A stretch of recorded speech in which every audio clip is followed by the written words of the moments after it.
The wind howled like a dying beast, clawing at the heavy oak doors. Inside, my fated mate turned the key, locking me out in the freezing dark. I didn't scream, I didn't beg. I simply turned away, letting the blizzard swallow my scent. The bonding ceremony was supposed to be the beginning of everything. Instead, it was nothing more than a beautiful lie. It was a fragile glass bridge leading straight to my destruction. Just 1 hour earlier, the main feasting chamber of the Silver Frost territory had been a sanctuary of suffocating warmth and loud, vibrant life. The winter solstice banquet was the most anticipated event of the season, a massive celebration of our pack's survival against the brutal, encroaching freeze that defined our northern borders. The vast room, carved from ancient grey stone and lined with enormous woven banners depicting the history of our wolf ancestors, was ablaze with light. Dozens of massive hearths roared with towering fires, casting a flickering golden glow over the hundreds of pack members gathered at the long wooden tables. The air was thick, heavy with the rich, mouth-watering scent of roasted venison, spiced wine simmering in iron cauldrons, and the sharp, clean fragrance of pine needles crushed beneath the heavy winter boots of the warriors. Laughter echoed off the vaulted ceilings. Children ran between the tables, their joyous shrieks blending with the lively strumming of lutes from the corner musicians. It was a picture of perfect, unbreakable security. I sat on the elevated dais at the head of the room, positioned at the right hand of Alpha Jared Sterling, my husband, my fated mate. Underneath the heavy fur mantle draped across my shoulders, the mate bond between us hummed like a low, live wire beneath my skin. It was a constant, steady current of warmth, a river of liquid silver that connected my soul to his. Despite the massive crowd of 500 people, I could feel the rhythmic, powerful thud of his heartbeat echoing perfectly in my own chest. I could smell his signature scent, a rugged, intoxicating blend of winter mint and sharp wood smoke, wrapping around me like an invisible, protective shield. I turned my head slightly to look at him. Jared was laughing at a joke made by one of his generals, his strong jaw relaxed, his amber eyes catching the firelight. For a moment, I allowed myself to believe that I was finally safe, that the quiet, unassuming girl who possessed a strange, dormant magic linked to land fertility had finally found her permanent home. But that safety was a complete illusion. The heavy wooden doors at the far end of the chamber suddenly swung open with a resounding crack, and the music abruptly died. The laughter choked off as Nicholas Thorne walked slowly down the center aisle, our pack advisor. The ambitious, deceitful man who had spent the last 3 years whispering poison into the ears of anyone who would listen. His heavy silk robes, dyed in the deep crimson of his office, rustled softly against the stone floor, the sound cutting through the sudden, breathless silence of the room. Nicholas was a tall, gaunt man who always wore a smile that never quite reached his cold storm-glass grey eyes. Tonight, there was something different about him. The metallic, sour stench of deceit clung to his skin, hiding just beneath the overwhelming layers of his expensive cedar cologne. He stopped at the base of the dais and bowed. It was not a bow of respect, but one of theatrical, sickening mockery. He lingered in the submission just a second too long, ensuring every eye in the gathering was fixed on him. Alpha Jared, Nicholas spoke. His voice was unnaturally calm, yet it carried effortlessly to the farthest, darkest corners of the massive room. It brings me a profound sorrow to interrupt the sacred solstice feast, but a cancer has been discovered within the very heart of our northern kingdom. A betrayal so deep it threatens to tear down everything our ancestors built. I felt the immediate violent shift in my husband. The mate bond, just a moment ago radiating comforting heat, suddenly spiked with a harsh burning anxiety that made me gasp. His large hand, resting casually on the carved armrest of his wooden throne, tightened instantly. The thick oak groaned under the sudden, crushing pressure of his grip. "Speak, Nicholas," Jared commanded. His voice was no longer the warm tone of a celebrating king. It was a low, dangerous rumble that vibrated through the floorboards and rattled the crystal goblets on our table. Nicholas stepped forward, his eyes darting to me for a fraction of a second, gleaming with a dark, triumphant malice. He reached into his robes and pulled out a heavy, leather-bound satchel, throwing it onto the grand table. It landed with a loud, final thud, knocking over the Alpha's goblet. Dark red wine spilled across the pristine white linen cloth like a fresh, spreading wound. "Betrayal, my Alpha," the advisor declared softly. The word exploded through the silent room like a physical blow. Correspondence with the rogue factions of the southern wastes. Detailed maps of our hidden border patrols, the locations of our winter food caches, and the exact vulnerabilities of our eastern defenses, all signed, sealed, and infused with a very specific, undeniable magic. Nicholas pulled a thick stack of crumpled, yellowed parchments from the satchel. He did not hand them to the guards. He stepped up the stairs of the dais and handed them directly to the man sitting beside me. I watched my mate's face as his eyes scanned the top document. The physical transformation was terrifying. The temperature in the room seemed to plummet 10 degrees in a matter of seconds. Through the bond, a wave of pure, unfiltered fury crashed into me with the force of a physical strike. It was so intense, so blistering hot, it felt like boiling water rushing through my veins, scalding me from the inside out, my breath hitched in my throat. I reached out instinctively, my fingers trembling, wanting to touch his arm to ground his wolf before the rage consumed him. "Jed?" I whispered. My voice was barely audible over the crackling of the massive hearth fires. I just wanted him to look at me.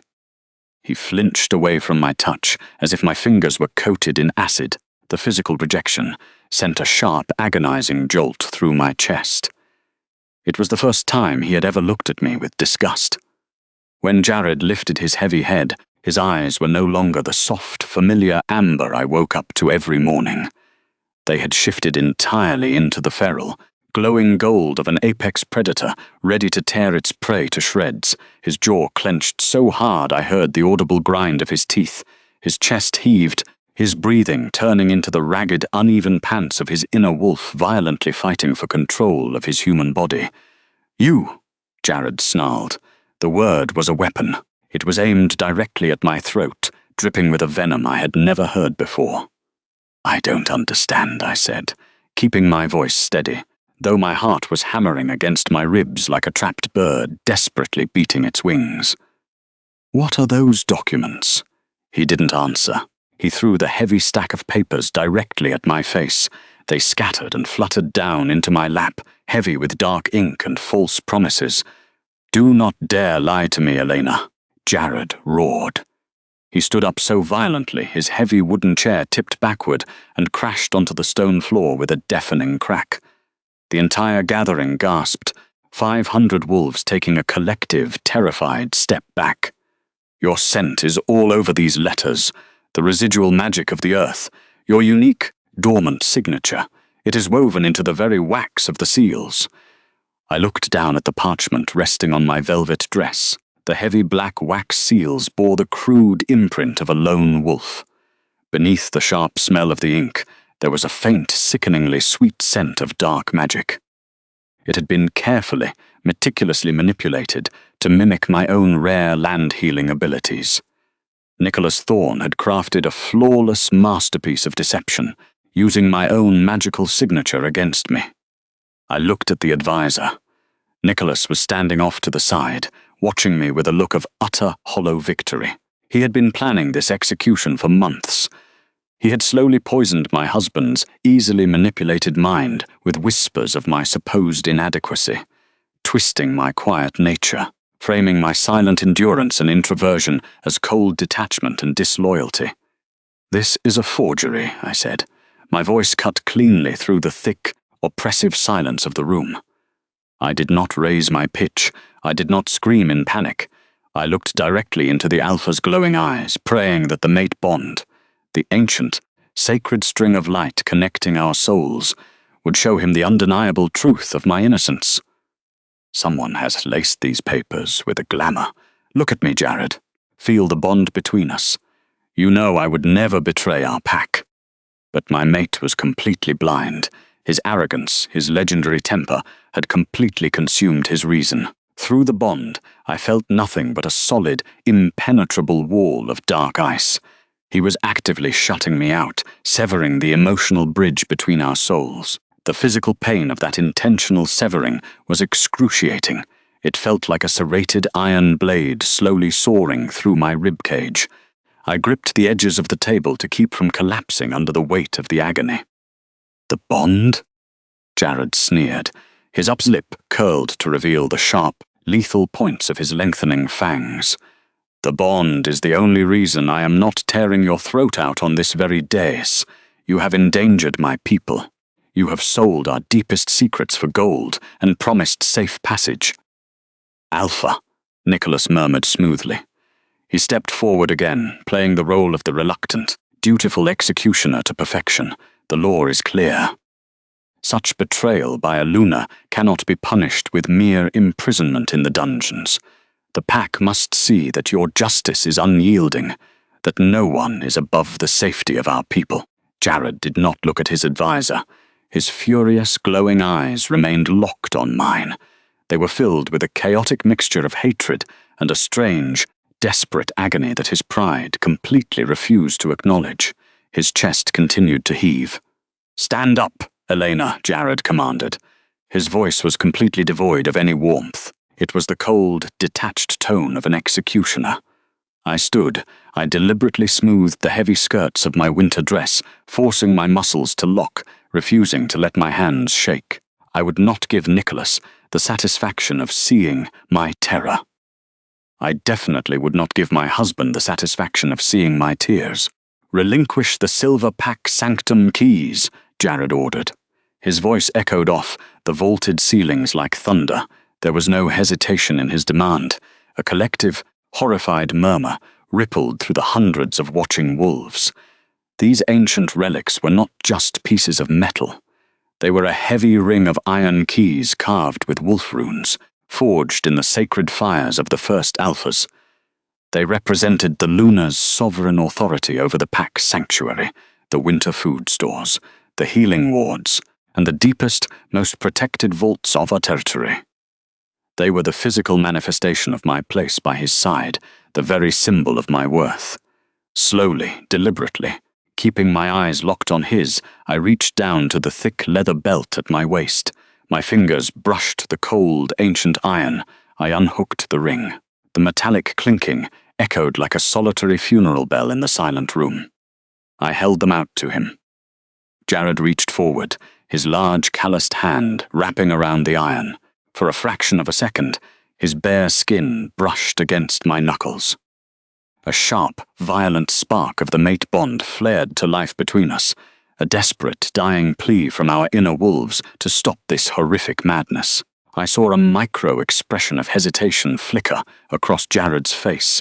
His pupils dilated rapidly as the physical shock of our connection hit him, a sudden reminder of the soul-deep love he was about to discard. But then Nicholas shifted his weight, the heavy silk of his crimson robes rustling once more. The sound was a trigger, snapping the alpha back into his paranoid rage. Jared ripped the keys from my hand with brutal force. The heavy weight left my belt, and with it, the last lingering remnants of my naive hope. "You are no longer Luna of the Silver Frost," Jared declared. He held the ancient iron ring high in the air for the entire pack to see. "You are stripped of your title, your protection, and your place in this territory." The finality of his words was a devastating physical blow. The mate bond inside my chest snapped violently. It was not completely severed. Only death could do that. But it was fractured so deeply that I had to bite the inside of my cheek until I tasted hot copper to keep from screaming out loud. My knees buckled slightly, but I forced myself to stand tall. "Take her to the doors," Jared ordered his elite guards. He pointed a trembling finger toward the back of the chamber. He could not even bear to look at me. Two massive enforcers stepped forward, their faces pale, their eyes deliberately avoiding mine. They hesitated, their primal instincts warring with their alpha's command. but they reached out and gripped my arms tightly. I did not struggle. I did not fight them. I let them guide me down the wooden steps of the days, walking down the long center aisle. The crowd parted like the sea, shrinking away from me as if I carried a highly contagious plague. I saw the faces of the elderly women I had healed with my dormant magic, the young children I had fed from the sanctum stores, all turned away in fear confusion or silent condemnation. No one spoke in my defense. The walk felt like an eternity stretching through a nightmare. With every step away from the dais, the temperature in the room seemed to plummet, the warmth of the fires offering no comfort to the freezing ice in my veins. We finally reached the massive iron-reinforced oak doors at the grand entrance of the pack house. The guards stopped, holding me in place, waiting for their alpha. Jared walked down the aisle behind me, his heavy boots thudding rhythmically against the stone. Nicholas trailed a few paces behind him, a dark, parasitic shadow clinging to the alpha's power. Outside the heavy doors, the historic winter solstice blizzard was raging with unprecedented, terrifying fury. The wind screamed around the stone walls of the keep, battering the thick wood as if 1,000 rogue wolves were trying to claw their way inside. It was the kind of storm that froze grown men solid in minutes, a complete whiteout of razor-sharp ice and suffocating, blinding snow. "Open them," Jared commanded. He stopped just a few feet away from me. He gestured sharply to the shivering guards. The guards unlatched the heavy iron bolts and pulled the massive doors inward. The roar of the storm was instantly deafening. A violent blast of sub-zero wind exploded into the entryway, blowing out half the torches along the walls and sending a wave of biting, brutal cold over my exposed skin. The snow swirled violently inside, biting fiercely at my ankles and soaking the hem of my dress. Jared stepped forward, grabbed my arm with a grip that bruised the bone, and dragged me the final few feet to the threshold. We stood together on the boundary line between the safety of the warm pack house and the deadly, frozen expanse of the wilderness. "You wanted to ally with rogues," Jared shouted over the howling demonic wind, his face inches from mine. I could see the snowflakes catching in his dark hair, instantly melting against the feverish, angry heat of his skin. "Then go find them. If the moon goddess truly believes you are innocent, she will guide you safely through the freeze. If not, the ice will claim your treacherous heart." He was sentencing me to a brutal, freezing death. Without a heavy winter cloak, without supplies, without the protection of the pack magic, walking into a solstice blizzard was a guaranteed execution. I looked deeply into the golden eyes of the man who had promised to protect me until the stars fell from the sky. I searched desperately for any sign of the boy who had once woven wild flowers into my hair, the mate who had sworn to love me unconditionally. But there was nothing left. He was completely replaced by a stranger, poisoned by a traitor's lies, and blinded by his own towering, fragile ego. I didn't try to explain myself again, because begging wouldn't have changed the outcome. It would only have stripped me of my dignity, the very last precious thing I owned. I violently pulled my arm out of his grip. I stepped backward, crossing the threshold entirely. The deep snow immediately sank into my thin velvet shoes, freezing my toes. The freezing wind slapped my face like a physical hand, stealing the breath from my lungs and making my eyes water. Jared stood inside the warm doorway, the flickering, erratic light of the remaining torches, casting long, monstrous shadows across his rigid face. He watched me leave like a man, watching his own heart walk out of his chest, though his immense pride and the toxic poison in his ears completely refused to let him stop me. For a fleeting, heartbreaking second, I saw his hand twitch forward, his fingers curling as if his inner wolf was desperately fighting to reach out, to pull me back into the safety of the warmth. But he didn't. He grabbed the heavy iron handle of the oak door. He pulled it toward him. "Goodbye, Elena," he rasped. His voice cracked. It barely carried over the violent roar of the storm. He slammed the door shut in my face. The heavy wood hit the frame with a violent crash. The last sliver of warm light vanished instantly. The heavy, definitive thud reverberated through the frozen ground beneath my feet. Then came the sound that would haunt my darkest nightmares for years to come, the loud, metallic clack of the heavy iron lock turning into place. I was locked out. The reality of it crashed over me like freezing water. I was entirely alone. I stood there alone on the stone steps, the historic blizzard raging around me with chaotic violence, tearing at my dress, freezing the tears before they could form in my eyes. The cold was instantaneous, brutal, and absolute. It pierced straight through my pale skin, bypassing my muscles and settling directly deep into my bones. Inside my mind, my inner wolf whimpered, a pitiful, terrified sound of devastating heartbreak, before she curled into a tight, shivering ball and retreated into the deepest, darkest corners of my consciousness, shutting down her presence entirely to preserve what little physical warmth we had left. The silence from the pack house was somehow louder and more terrifying than the howling wind. No one was coming to open that door. No one was going to speak up for me. No one was going to save me. I slowly lifted my hand and placed my bare palm against the frozen rough wood of the door. Just inches away on the other side of this timber, there was a roaring fire, roasted meat, the safety of the pack, and the man who was supposed to be my other half. The mate bond, now a frayed, agonizing, bleeding thread, pulsed with a dull, throbbing ache in my chest. It felt exactly like dying. It felt like being buried alive under a mountain of ice while the person you loved watched. A lesser woman might have pounded her fists bloody against the unyielding oak. She might have fallen to her knees in the freezing snow, screaming his name, crying hysterically, pleading for mercy, promising to confess to anything just to be let back into the warmth. But I was not a lesser woman. I was Elena Vance. Though stripped of my title, my keys, and my pack, I knew my true worth. My dormant magic, the ancient rare power linked to land fertility that slept quietly within my blood, thrummed weakly in response to the frozen, dying earth beneath my feet. I knew with unshakable certainty that without my presence, the northern lands would soon face a starvation they could not comprehend. I pulled my hand away from the freezing door. I did not shed a single tear. I kept my head bowed and my spine straight, refusing to let the brutal storm or the arrogant alpha break my spirit. I turned my back on the heavy oak doors, on the territory I had nurtured, and on the mate who had so easily thrown me away to die. I took a deep, shuddering breath of the freezing, razor-sharp air, letting it fill my lungs.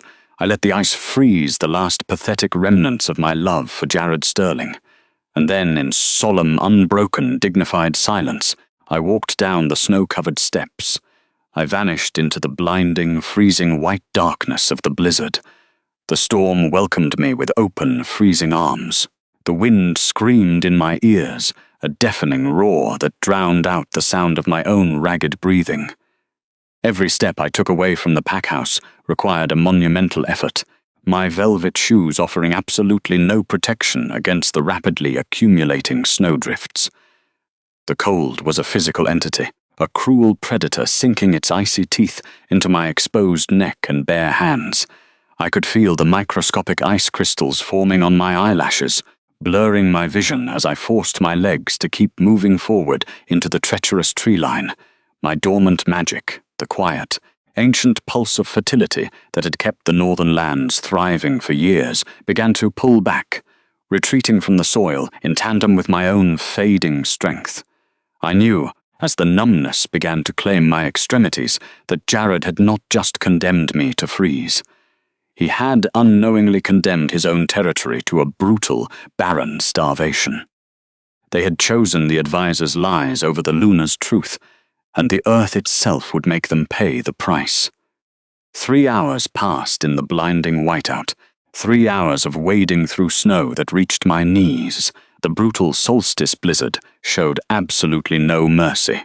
The thin velvet of my dress was completely soaked through and frozen stiff, slapping against my legs like sheets of solid ice. I couldn't feel my fingers anymore. I couldn't feel my toes.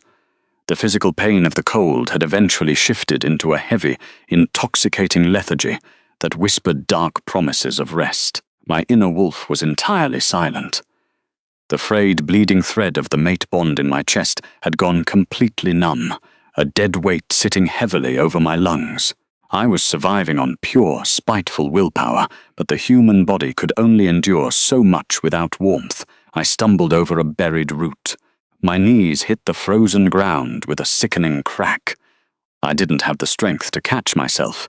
I pitched forward, my cheek slamming into the packed snow. Darkness clawed at the edges of my vision. The howling of the wind began to sound muffled, distant.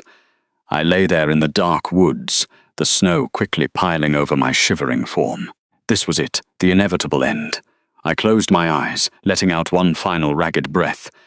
Then the forest shifted. It wasn't a sound. It was an overwhelming, terrifying pressure in the air, a dominance so heavy, so incredibly ancient and primal, that the very blizzard seemed to choke and part around it. My dormant magic, previously retreating toward death, suddenly sparked violently in my veins, recognizing an aura of ancient sovereignty. Heavy, deliberate footsteps crunched through the snow. They were not rushed. They were the steps of an apex predator who owned the night. Well, a voice rumbled. It was deep, dark, and smooth as obsidian glass, cutting effortlessly through the howling wind. What do we have here? I forced my frozen eyelids open. Through the swirling white ice, a colossal silhouette stood over me. He was impossibly tall, his broad shoulders blocking the brunt of the storm. Kaelen Ashwood, the Alpha King of the Dark Realm, the legendary, terrifying ruler of the domain bordering my former home, a man rumored to be as unforgiving as the shadows he commanded. The air around him practically vibrated with dark magic. I expected him to walk away. I expected the rival king to leave a disgraced, dying female to the wolves. Instead, he dropped to one knee in the snow. The oppressive, terrifying aura around him instantly vanished, replaced by an astonishing physical rush of heat.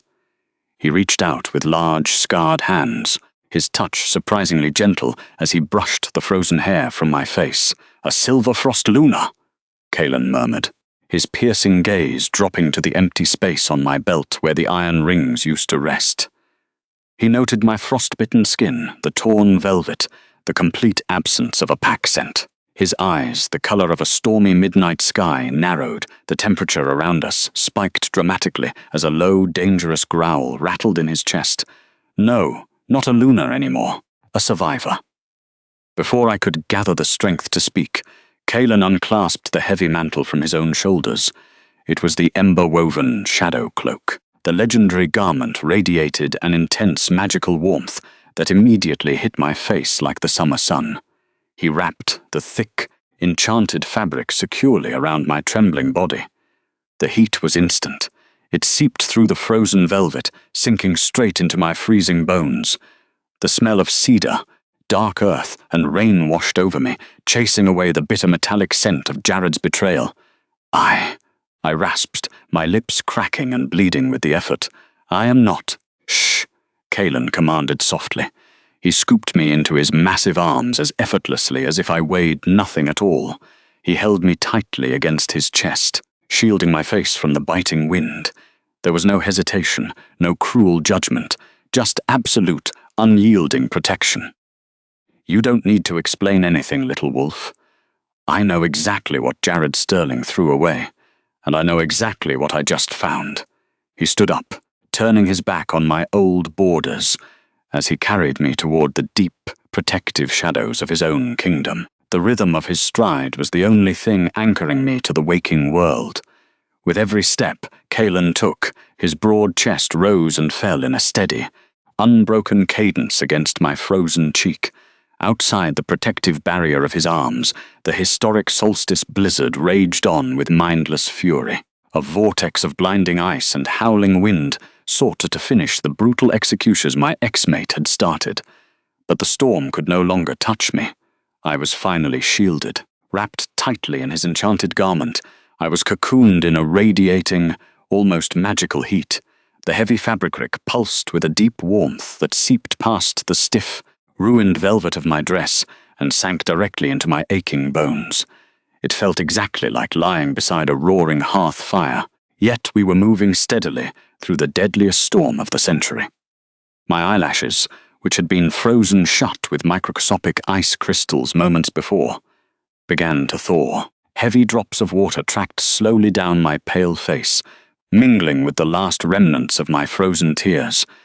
I focused intensely on the physical sensation of my own survival, the steady, powerful thump of his heartbeat against my ear, the rise and fall of his lungs.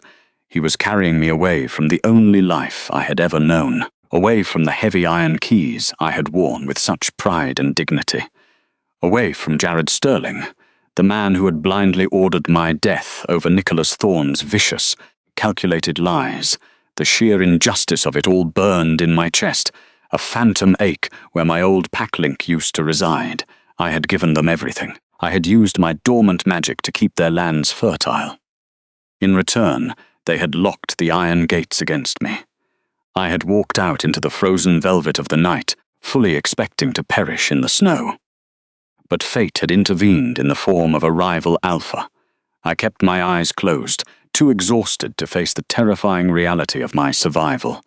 The intoxicating scent of cedar, dark earth, and rain enveloped me entirely, completely erasing the bitter metallic stench of the northern packhouse. My inner wolf, still curled in a traumatized, shivering ball within my mind, let out a tiny whimper. She was terrified of the apex predator carrying us, yet simultaneously lulled into a deep sedation by his suffocatingly protective aura. It defied logic. He defied logic.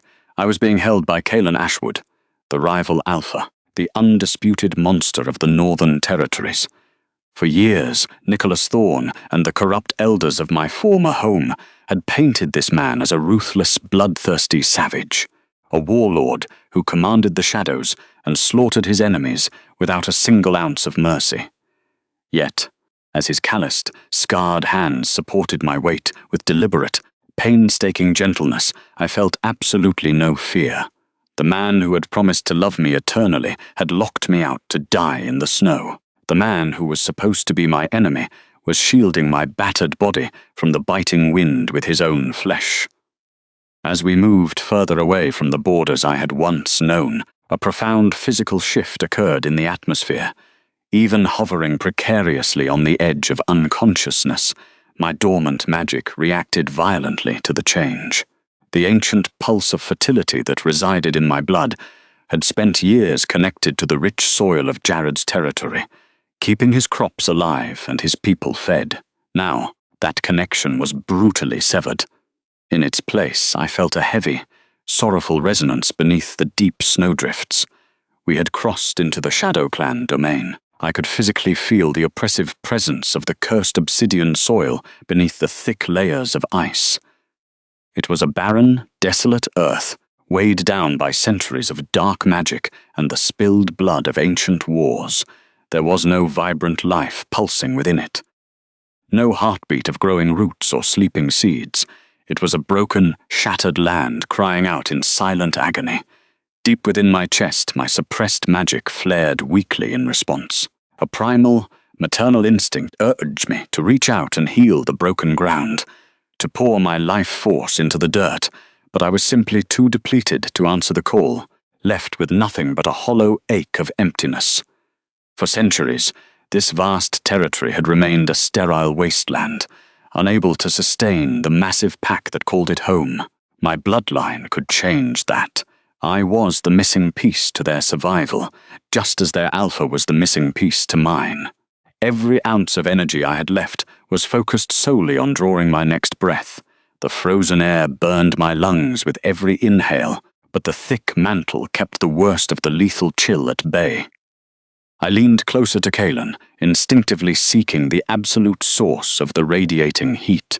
He adjusted his grip immediately, his massive forearm wrapping securely and tightly beneath my knees. "Stay with me," his low voice commanded in the darkness. The deep vibration of his words rumbled through his chest and directly into my ear, sending a phantom shiver down my spine. "Do not close your eyes, little wolf. We are almost there. I forced my heavy frost-laden eyelids to open.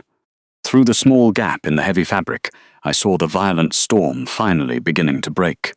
The chaotic, swirling vortex of the blizzard slowed, parting like a physical curtain as we descended into the hidden, highly guarded valley of his kingdom.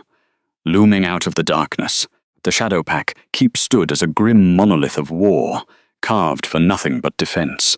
It was not a place of delicate, fragile beauty or festive banners like my former home.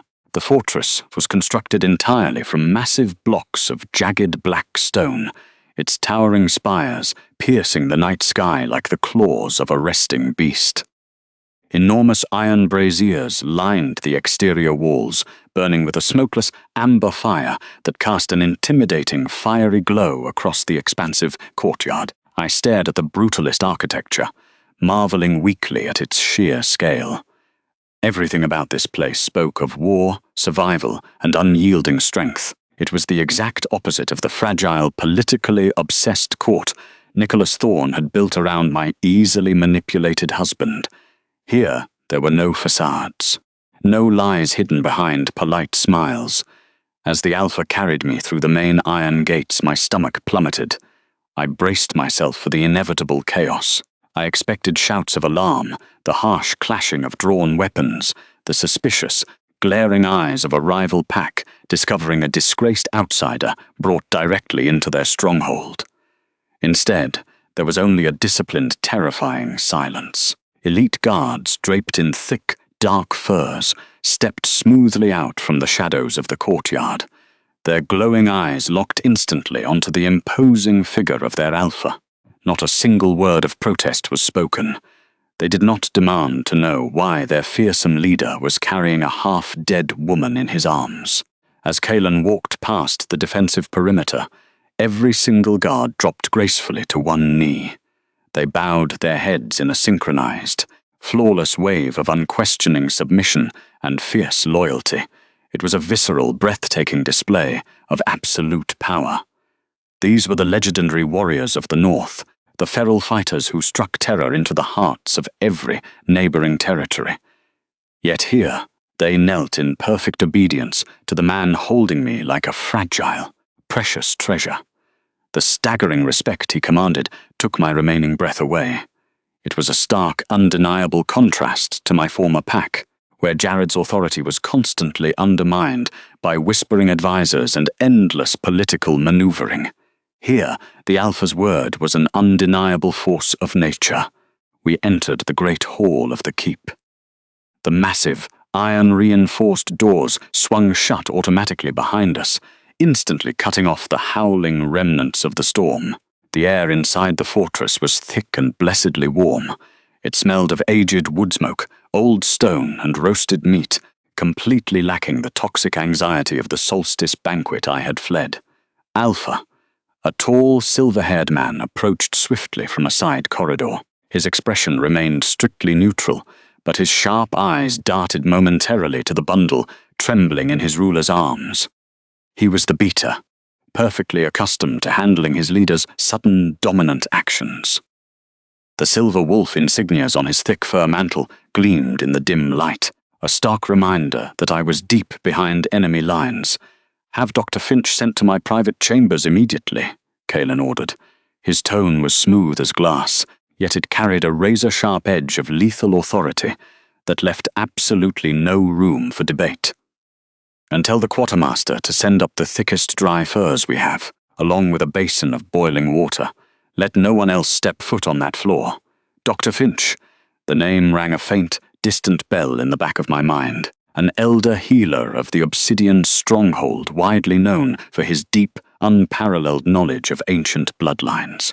If anyone could understand the severe toll the cold and the violently severed pack link had taken on my dormant magic, it would be him. But right now, medical knowledge meant nothing compared to the desperate primal need to thaw my frozen limbs. "At once," the beater replied smoothly, bowing deeply from the waist before disappearing back into the shadowed corridors without a single glance in my direction. Kaelen did not pause to remove his snow-covered boots. He bypassed the grand staircases and the bustling lower levels of the keep entirely, carrying me directly toward the highly restricted royal wing. With every step up the winding stone stairs, my internal anxiety spiked sharply. The numbing lethargy of the freezing cold was wearing off, replaced by the crystal-clear realization of my highly vulnerable reality. I was entirely at the mercy of a foreign ruler. I had no packlink, no royal title, and no protection against whatever he decided to do with me. I curled tighter into a defensive ball. My breathing turned rapid and shallow against the hard muscle of his chest. The rival Alpha instantly felt the erratic change in my heart rate. He paused on the stone landing, his massive arms tightening just a fraction, not to trap me, but to physically anchor me to reality. "You are safe," he murmured, his breath brushing warmly against the crown of my head. "No one will ever lock a door against you in this domain. I swear it on my wolf." The solemn oath hung in the air, heavy and binding. Alpha wolves did not swear on their inner beasts lightly. The absolute gravity of his promise settled over me, temporarily overriding my rising panic. He resumed his climb, his heavy steps echoing loudly against the cold stone walls. He pushed open a solid oak door with his broad shoulder, stepping confidently into his private sanctuary. The temperature inside the massive room was sweltering, a deliberate, intense contrast to the frozen hellscape outside. A colossal stone hearth dominated the far wall, roaring with a massive fire that bathed the entire space in a flickering, welcoming golden light. The architecture of the room revealed the complex nature of the man who inhabited it. There were no sharp corners on the furniture, no fragile glass ornaments waiting to be shattered, no intimidating weapons displayed on the walls to assert dominance. It was a vast, open den designed purely for primal security. Thick animal pelts covered the dark stone floor, creating a soundless environment that immediately began to soothe my frayed, exhausted nerves. Kaelen walked toward the center of the room, where a massive bed carved from solid ironwood sat, piled high with thick woolen blankets and soft pelts. He lowered me onto the mattress with slow, deliberate care. He treated my battered body as if I were made of spun glass that would shatter at the slightest jarring movement. The moment my spine hit the soft surface, pure survival instinct took over. I scrambled backward in a blind panic. I dragged my freezing, unresponsive legs across the furs until I pressed my back hard against the solid wooden headboard. I pulled my knees tightly to my chest, my eyes frantic as I stared at him, waiting for the inevitable demand, waiting for the cruel price of my rescue. In the treacherous political world I understood, powerful men did not save discarded women out of the goodness of their hearts. There was always a transaction. There was always a debt to be paid in blood or submission. My mind raced, categorizing immediate threats. My frostbitten limbs were far too sluggish to run. I had absolutely no weapons. The heavy oak door was already shut. I was cornered in the den of a predator. Jared would have used this exact moment to lecture me on obedience. Nicholas Thorne would have used it to exact another humiliating, soul-crushing concession. I braced myself for the blow, but the Alpha did not loom over me. The second he saw the raw terror flashing in my eyes, he took 3 deliberate steps backward, putting a significant distance between his massive frame and the edge of the bed. He slowly raised his scarred hands, keeping his palms open and entirely visible. He physically demonstrated that he held no weapons and harbored no hidden threat. He was actively giving me space. The most terrifying warlord in the realm was consciously suppressing his own dominant, suffocating aura to ensure I did not feel cornered. "I am not going to hurt you," Kaelen stated quietly. His stormy midnight eyes remained fixed respectfully on the floor, deliberately avoiding a direct stare to keep from challenging my panicked inner wolf. "You are severely freezing, and your clothes are completely soaked through. If we do not warm your skin immediately, the frostbite will take your limbs. I need to remove the stiff velvet, but I will not touch you without your explicit permission." I stared at him, my breath hitching painfully in my dry throat. The sheer contrast was dizzying, violently shaking the foundation of everything I thought I knew about mate bonds and monsters. Jared, the man supposedly bound to my soul, had physically dragged me to the threshold and tossed me into a deadly blizzard without a single second thought for my consent. This man, a supposed ruthless enemy, was standing across the room, treating my bodily autonomy with absolute, unwavering reverence. I looked down at my shivering form. The enchanted dark garment had saved my core temperature, but the torn fabric of my solstice dress was frozen solid beneath it. It adhered stubbornly to my calves and forearms like a second layer of suffocating ice. My exposed skin was a mottled shade of bruised blue and stark white. The physical pain was just beginning to set in. A sharp, stinging agony as sluggish blood desperately tried to force its way back into deadened tissue. My fingers were unresponsive, curled into unnatural, stiff claws. If I didn't get out of the wet clothes, the cold would rot the flesh straight to the bone. Dr. Finch would have to amputate to save my life. I couldn't survive in this harsh territory as a cripple. I swallowed hard, my throat feeling like it was lined with crushed glass. I gave a slow, trembling nod. "Okay," I whispered. The fragile word cracked painfully on my chapped lips. "Okay." Kaelen moved forward slowly, telegraphing every single movement so as not to startle me. He knelt beside the edge of the bed, his immense frame dwarfing the heavy furniture. He reached down to his leather belt and produced a sharp, lethal hunting knife. My breath caught in my chest for a fraction of a second, but he immediately turned the lethal blade away from my skin, demonstrating its intended use. With surgical precision, the Alpha began to cut away the frozen velvet of my dress. He didn't try to undress me conventionally. He simply destroyed the fabric that was harming me. He sliced smoothly through the stiff material, peeling it away from my freezing skin and tossing the icy remnants onto the stone floor with a look of deep, visceral disgust. His gaze was entirely clinical throughout the process. He remained fiercely focused on the state of my frost-bitten limbs. He avoided looking anywhere else, maintaining a rigid boundary of absolute respect that made a fresh wave of tears prick the back of my exhausted eyes. The fabric gave way beneath his blade. He moved methodically, freeing my arms, then my legs. The cold air of the room hit my exposed, damaged skin, and I shivered violently. He immediately pulled a thick, woolen blanket over my exposed torso, keeping me strictly covered while he worked on the hem of my dress. It was an act of profound decency. In the Silver Frost packhouse, Jared would have paraded my vulnerability to the entire council just to prove a point. Here, Kaelen protected my dignity as fiercely as he protected my life. Every careful slice of the hunting knife severed another tie to my abusive past.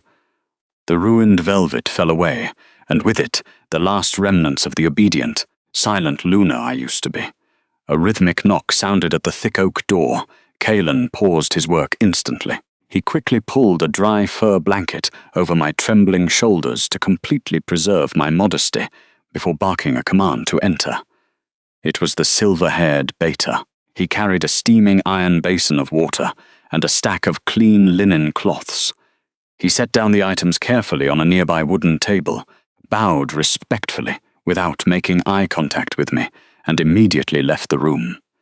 He pulled the heavy door securely shut behind him until the iron latch clicked into place. Kaelen dipped one of the soft cloths into the steaming water, wringing it out thoroughly before turning his intense focus back to me. "This is going to burn," he warned softly, his strong jaw tightening. "The thaw is always worse than the initial freeze." He was right. The moment the heated linen made contact with my damaged fingers, a blinding, white-hot agony shot directly up my arm. It felt like 1,000 burning needles being driven mercilessly into my raw nerve endings. My body flinched violently in response. My muscles locked tight in an involuntary attempt to reject the overwhelming, white-hot agony. But I did not scream. I did not make a single sound. Years of living under the oppressive gaze of Nicholas Thorne, and my easily manipulated husband had trained me well. Displaying weakness only invited further cruelty. I bit down hard on my lower lip. I tasted the sharp metallic tang of copper as my teeth broke through the chapped skin. I squeezed my eyes shut, locking the terrible agony behind a practiced wall of silent endurance. Endurance was my only weapon.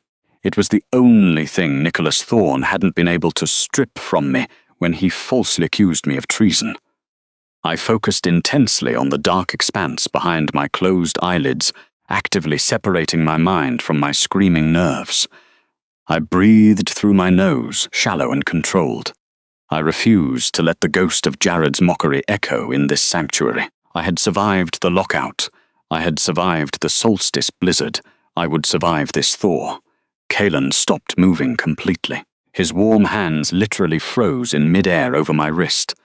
I slowly lifted my heavy gaze, fully expecting to see annoyance at my involuntary flinching. Instead, I was met with a vision of terrifying, barely contained fury. The dark shadows gathered in the corners of the room began to writhe and twist along the stone walls, responding violently to the sudden spike in their master's emotional state. The amber fire dimmed, temporarily swallowed by the oppressive magic, leaking uncontrollably from his pores. He wasn't looking at my frozen hands anymore. He was looking directly at the drop of fresh blood welling on my bruised lip. "Who taught you to suffer like that?" he demanded. His voice dropped to a lethal growl that vibrated the heavy stones of the floor beneath us. I shrank back against the headboard, terrified that my silence had somehow angered him. But the moment his glowing eyes registered my fear, they instantly softened. The oppressive shadows snapped back into the corners of the room as if pulled by an invisible leash. He realized his protective anger was scaring me, and he immediately reined his own beast back in. He reached out slowly. His calloused thumb brushed gently against my lower lip, wiping away the single drop of blood. The unexpected touch was impossibly tender. A featherlight, reverent caress from a hand that was fundamentally designed for war. "You don't have to be quiet here, little wolf," Kaelen murmured, his deep voice breaking slightly. "If it hurts, scream, cry. Tear the heavy curtains down if you need to. I will not punish you for feeling your pain. You are completely safe to fall apart." The very concept of safety echoed hollowly in my fractured mind. I hadn't been safe since the day Nicholas Thorne first stepped into Jared's inner circle. The concept of releasing my rigid control felt as foreign as flying. Yet, looking into Kaelen's intense, stormy eyes, I saw an absolute truth that shattered my conditioned defenses. He wasn't asking for my submission. He was asking for my authentic pain. The sheer compassion in his words struck me harder than any physical blow I had ever received. Some wounds could only be healed with love, and the profound gentleness of this supposed monster was the very first crack in my icy armor. I still didn't have the voice to scream, but a single tear finally escaped my control. It tracked hotly down my pale cheek and dropped silently onto the back of his massive wrist, a quiet crack in my formidable defenses. "I would rather burn with you than freeze alone," I whispered involuntarily. The desperate words slipped past my broken defenses before my exhausted mind could even process them. He stared at me, his breath hitching audibly in the quiet room. The entire atmospheric tension of the sanctuary shifted. The air grew thick and highly charged, smelling intensely of raw ozone, crushed pine, and something deeply masculine. I was mostly dry now. My ruined dress was discarded, and my body was wrapped securely in the heavy furs, yet a deep, uncontrollable shivering still racked my fragile frame. The extreme physical trauma of the blizzard had seeped far too deeply into my core temperature. Kaelen set the damp linen cloth aside on the mattress. He shifted his weight, sitting fully on the edge of the bed and leaning his broad chest in closer to me. "Let me check your pulse," he requested softly, holding out his large hand, palm facing up. "I need to ensure the blood flow is remaining steady in your extremities." I slowly extended my hand from beneath the safety of the heavy blankets, my pale, trembling fingers hovered nervously in the warm air for a fraction of a second, before I cautiously laid my frostbitten wrist directly across his scarred palm. For a long moment, there was only the erratic flutter of my heartbeat against the calloused pads of his fingers. He shifted his thumb, tracing the fragile blue veins just beneath my skin with an excruciatingly slow, mapping pressure as if memorizing the frantic rhythm of my survival. The air in the private sanctuary grew impossibly dense, charged with a heavy magnetic weight that caused the hair on my arms to stand on end. Every breath I took smelled entirely of him, cedar, rain, and raw power. The exact moment his bare, burning skin fully recognized mine, the entire universe stopped spinning, suspended in an absolute, breathless silence. A violent shockwave of pure heat exploded from the singular point of our contact. It shot aggressively up my arm with the devastating force of a lightning strike. It wasn't the stinging agony of thawed blood returning to damaged tissue. It was a radiant, divine warmth that completely bypassed my flesh and struck directly at my soul. The bleeding, agonizing thread of the old bond that had been slowly killing me in my chest withered and began to slowly decay. In its place, a roaring river of molten gold erupted. It was a sensation so powerful, so ancient, that it stripped away every ounce of my previous suffering. The connection between Jared and me had always felt like a heavy, restrictive iron collar, cold and suffocating, forged purely from obligation and political convenience. It had slowly drained my life force for years, but this was a magnificent, untamed inferno. The primal magic of the mate bond snapped into place like an ancient key, turning in a long-forgotten lock, radiating a warmth so absolute it chased away the last lingering ghosts of the solstice blizzard. It claimed me not as a broken, discarded exile, but as a sovereign equal. Not used, not owned. Chosen, I gasped, the air rushing back into my thawing lungs, as Kaelen's stormy midnight eyes bled violently into a piercing, luminous molten gold. The raw, predatory power of his inner beast surged to the surface, recognizing the missing half of its soul. He stared down at our connected hands, as if I held the very stars in my frozen palms, his massive chest heaving with the force of the revelation. And then, the word thundered through our newly forged bond like a war drum, shaking the very foundations of the keep. Mine. The echo of that single, possessive word vibrated through the heavy stone walls, lingering in the sweltering air of the private sanctuary. Mine. It was not a claim of ownership, but a vow of absolute, unwavering devotion. The molten gold in Kaelen's eyes blazed with the intensity of a dying star, his primal wolf completely submitting to the quiet, bruised woman shivering in his bed. The golden thread of our newly forged bond hummed between us, a thick, indestructible cable of radiant heat that slowly began to knit my fractured soul back together. Before I could fully process the monumental shift in my reality, a sharp, rhythmic knock sounded at the heavy oak door. The rival Alpha did not break eye contact with me immediately. He took a deep, steadying breath, his massive chest expanding as he actively reigned in the overwhelming dominance of his awakened beast. He stepped back, giving me the physical space my traumatized mind still desperately required before granting permission to enter. Dr. Alistair Finch stepped over the threshold. The elderly healer moved with a surprisingly fluid grace, his long, silver-streaked hair tied back with a simple leather cord. He carried a heavy wooden medical case that smelled intensely of crushed eucalyptus, dried sage, and old parchment.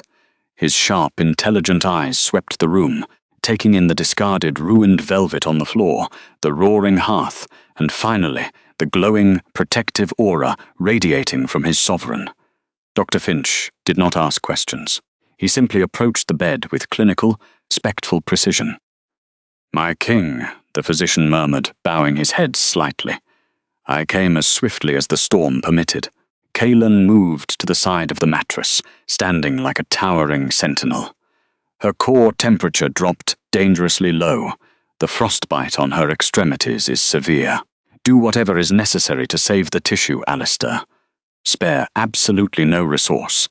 The healer opened his wooden case, pulling out several small glass vials filled with shimmering, amber liquids and a thick, dark herbal salve. He asked for my permission with a soft, reassuring gaze before gently taking my right hand. The moment his fingers brushed my bruised skin, he paused.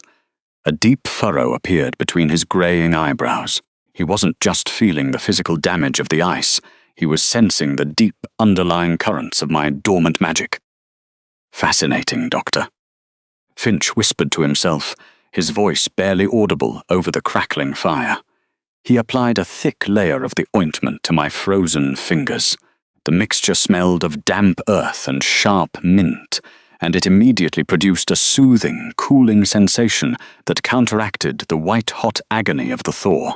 Your physical injuries are extensive, my lady, but there is an ancient pulse beneath your veins, a resonance I have not felt in over a century. As he spoke, he reached into his bag and pulled out a small, roughly hewn stone basin. Inside it rested a handful of cursed obsidian soil, the sterile, lifeless dirt, gathered from the boundaries of the dark territory for his alchemical testing. He set the basin on the edge of the wooden bedside table to free his hands. I shifted slightly against the heavy furs, trying to give him better access to my frostbitten ankle. As I moved, a single drop of melted snow, mixed with a tiny trace of blood from my cracked lip, fell from my chin. It landed directly inside the stone basin, sinking into the pitch-black, dead soil. For a heartbeat, nothing happened. Then, the entire room seemed to hold its breath. A brilliant emerald green light erupted from the basin. The oppressive, heavy aura of the cursed dirt instantly dissolved, replaced by a suffocatingly sweet fragrance of blooming jasmine and rain-soaked earth. Right before our eyes, a tiny, vibrant green sprout pushed its way through the jagged black soil. It grew with impossible, accelerated speed, unfurling delicate leaves in a single, glowing white blossom that illuminated the dark corners of the den. Dr. Finch dropped his linen cloth, stepping back in pure, unfiltered shock. By the moon goddess, the elderly man breathed, his hands trembling violently. The Earth Weaver bloodline. The ancient magic of fertility. It wasn't a myth. Kaelen stared at the glowing flower, his jaw clenched so tightly the muscles jumped beneath his scarred skin. He slowly turned his molten gold eyes toward me, piecing together the devastating puzzle of my past. Jared's dominion was a harsh, unforgiving wasteland, exactly like his own. Yet, for years, Jared's pack had boasted overflowing food caches and unyielding harvests. They had claimed it was a blessing of their superior strength. They had lied. "It was you," Kaelen rumbled, his voice thick with a mixture of absolute awe and rising, lethal fury. "The Northern Pack's prosperity, it was never their land. It was your dormant magic, bleeding into their soil every single day to keep them alive." I looked down at my bandaged hands, the reality of my own hidden power finally crashing over me. I had spent years being treated as a fragile, introverted loner, a political convenience for a foolish leader. I had accepted their dismissive whispers and their condescending stares, entirely unaware that I was the sole pillar holding their entire kingdom together. "And they threw you into a blizzard," Kaelen snarled, the words vibrating with a dark, murderous intent. The shadows in the room flared violently, climbing the stone walls like grasping claws. His beast was entirely unhinged by the sheer magnitude of the betrayal I had suffered. He stepped closer to the bed, dropping to one knee so he was completely level with my tear-streaked face. "I will burn the entire kingdom to the ground before I allow them to touch you again. They will rot in the barren wasteland they created." Dr. Finch quickly recovered his professional composure, though his eyes remained wide with reverence. He finished wrapping my damaged limbs in soft, clean bandages, sealing the herbal salve against my skin. "The healing will take time, my lady. Your body has endured a catastrophic trauma, and your magic is severely depleted from the violent severing of your former pack link. You must rest in absolute security." The healer packed his wooden case and bowed deeply, not just to his king, but to me. It was a bow reserved for true royalty. He quietly let himself out of the heavy oak door, leaving me alone once more with the terrifying warlord who had just claimed me as his equal. The moment the latch clicked shut, Kaelen's lethal, warlike demeanor melted away. The terrifying alpha vanished, leaving only a deeply devoted protector. He stood up and walked to the far corner of the massive room, pulling down a dozen thick, luxurious pelts of bear, wolf, and snow fox from the massive wooden wardrobes. He did not call for servants. He did not order a maid to prepare my quarters. He performed the deeply intimate, primal act himself. With methodical, painstaking care, Kaelen began to construct a nesting room around the massive ironwood bed. He draped the heavy pelts over the headboard, creating a soft, enclosed canopy that blocked out the harsh shadows of the vast den. He lined the mattress with the softest, warmest furs, explicitly separating my resting space from the rest of the open room. He was building a physical, undeniable boundary of safety. A sanctuary within a sanctuary, customized entirely to soothe my traumatized inner wolf. The scent of his cedar and rain magic permeated every single blanket he touched, weaving a protective, invisible barrier around my shivering form. When he finished, the bed was transformed into a deep, secluded nest of unimaginable warmth and comfort. He stood by the edge of the mattress, his broad chest rising and falling. He did not attempt to climb into the nest with me. He respectfully took a heavy woolen blanket, walked to the large velvet armchair near the roaring hearth, and sat down. He positioned himself between the door and my bed, becoming an immovable, lethal guard dog for the night. "Sleep, Elena," he murmured softly into the flickering firelight, his golden eyes watching the dancing flames. "No one enters this room but me, and I will not cross that boundary until you invite me. Rest, you are home." I pulled the thick snowfox pelt up to my chin. The overwhelming physical heat of the nest, combined with the steady, reassuring hum of the true mate bond in my chest, finally broke the last of my rigid, terrified control. My eyelids grew impossibly heavy. The traumatized, shivering wolf inside my mind let out a long, contented sigh, uncurling from her defensive ball and basking in the absolute security of her new ruler's protection. For the first time in years, the crushing weight of anxiety lifted entirely from my shoulders. I closed my eyes, and darkness claimed me, wrapped in the warm, unbroken promise of safety. While my traumatized wolf slowly began to heal in the heavily guarded sanctuary of this obsidian kingdom, time became a cruel punisher for the pack I had left behind. Exactly 2 weeks had passed since the night of the historic solstice blizzard. 14 agonizing days of creeping, unnatural frost. On the morning marking the 2nd week of my exile, Jared Sterling woke up in his massive, empty bedchamber, his chest violently heaving as he gasped for air. He gripped the heavy silk sheets, his knuckles turning white as a horrifying, hollow emptiness clawed at his rib cage. For 2 weeks, the connection he had so arrogantly, brutally fractured in the storm had been completely dead. It was not just quiet, it was a suffocating, echoing void that had only grown colder with every passing sunrise. There was no warmth, no gentle hum of my presence in the back of his mind. He had spent 14 days convincing himself he had made the right decision, waiting for the pack magic to stabilize and the emptiness to fade, but it hadn't. He stumbled out of bed, his bare feet hitting the freezing stone floor. His inner wolf was frantic, howling in an agonizing loop of confusion and sudden, paralyzing terror that had compounded with every hour of the last 2 weeks. He threw on his heavy winter cloak and burst out of his royal chambers, practically running down the winding corridors of the keep. For 14 days, his advisors had whispered of failing crops and dropping temperatures, but he had refused to look. Today, he could ignore it no longer. He needed to prove to himself that he was a sovereign. He needed to see the prosperity of his territory, the justification for exiling a traitor. He shoved open the heavy oak doors of the packhouse, stepping out into the biting winter air.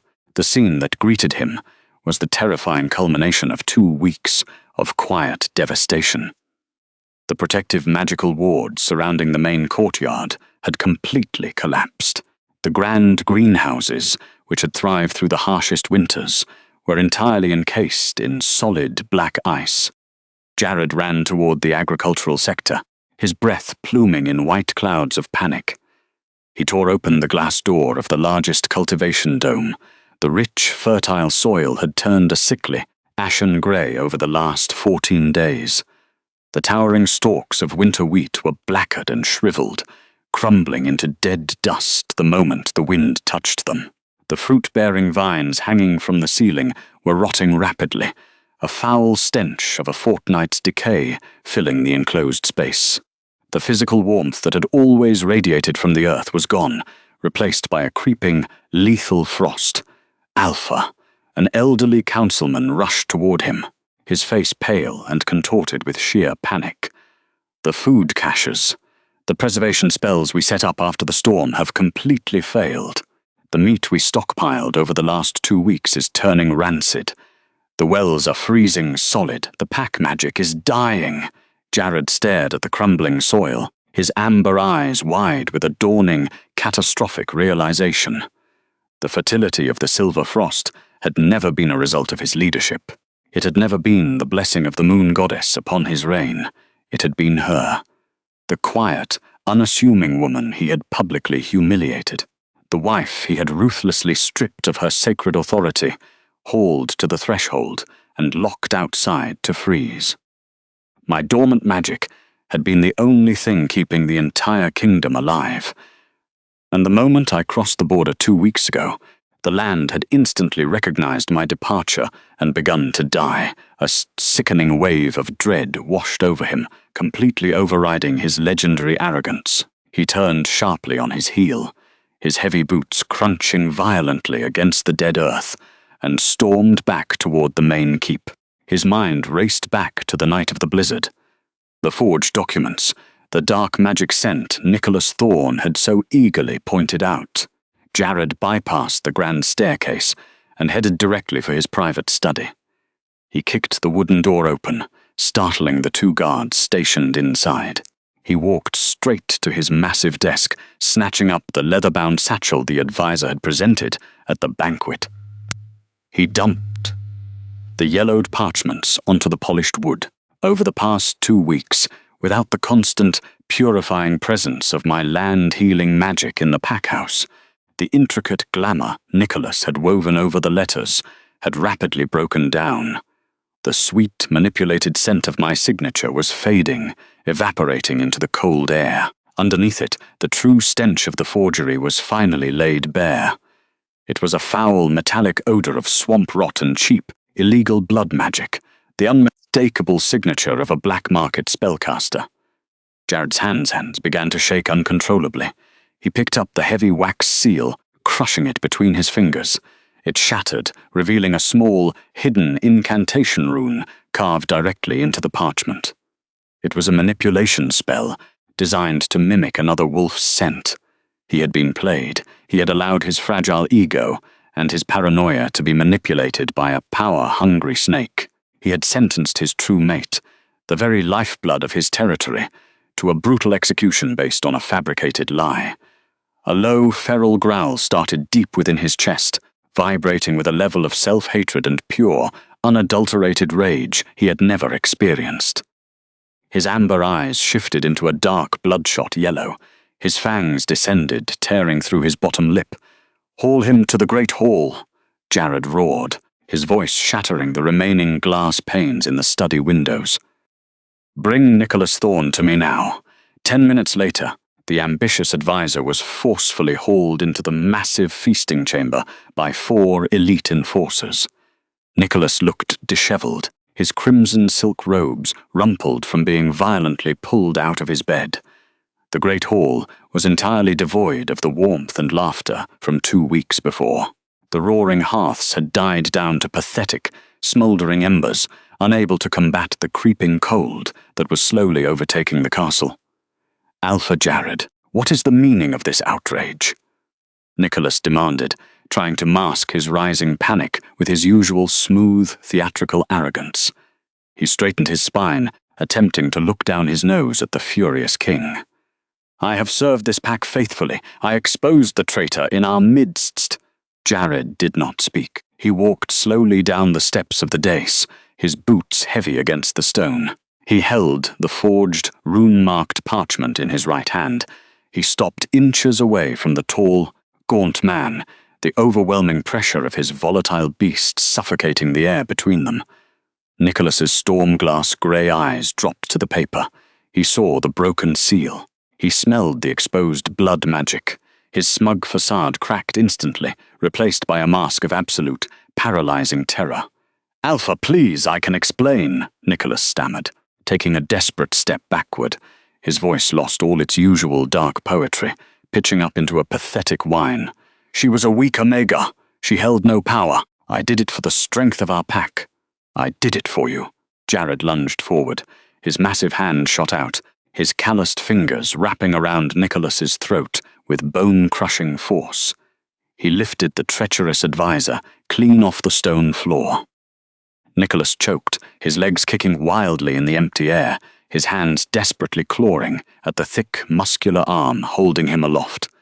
"You took her from me," Jared snarled, his voice a monstrous demonic roar that echoed off the vaulted ceilings. The agonizing realization of his own foolishness fueled his feral strength. "You made me lock my mate in the snow. You made me kill my own soul." With a sickening wet crunch, Jared squeezed. Nicholas's eyes bulged in pure agony, his legs kicking uselessly in the cold air before going completely limp. Jared hurled the lifeless body of the advisor across the great hall. Nicholas Thorne slammed into the heavy stone pillars and lay twisted on the floor, a pathetic, broken monument to the Alpha's catastrophic gullibility. Dark, thick blood pooled beneath the dead advisor's head, slowly seeping into the ancient grooves of the stronghold's floorboards. The execution of the traitor did not relight the fires. It did not restore the blackened, decaying crops, and it did not bring back the quiet, dignified woman who had walked away into the blizzard without shedding a single tear. But the hollow, violent victory of the execution offered zero solace to the agonizing torment tearing through Jared's mind. The suffocating emptiness in his chest, which had been a dull, constant, rotting ache for 14 torturous days, suddenly shifted. It was no longer just a passive, echoing void. It became violently, actively destructive. Deep within the darkest, most primal corners of his soul, a catastrophic biological event began to unfold. Miles away, completely beyond his arrogant reach, the fragile, frayed remnants of his mate bond with Elena Vance was being forcefully, deliberately burned out of existence by a far superior, overwhelmingly dominant magic that recognized her true worth. The physical feedback of that irrevocable, permanent severance hit the Alpha with the devastating force of a falling mountain. He let out a sudden, blood-curdling scream that tore violently through his vocal cords. The sound echoed off the high, vaulted ceilings of the great hall like the cry of a slaughtered beast. His hands flew to his chest, his thick, calloused fingers clawing desperately at the heavy fabric of his own winter cloak. He tore at the thick wool and leather, his sharp fingernails digging deeply into his own pectoral muscles, as if trying to physically rip open his ribcage to stop the catastrophic hemorrhage occurring inside his soul. His inner wolf, the proud, arrogant beast that had once confidently commanded the northern stronghold, was thrown into a state of sheer, apocalyptic panic.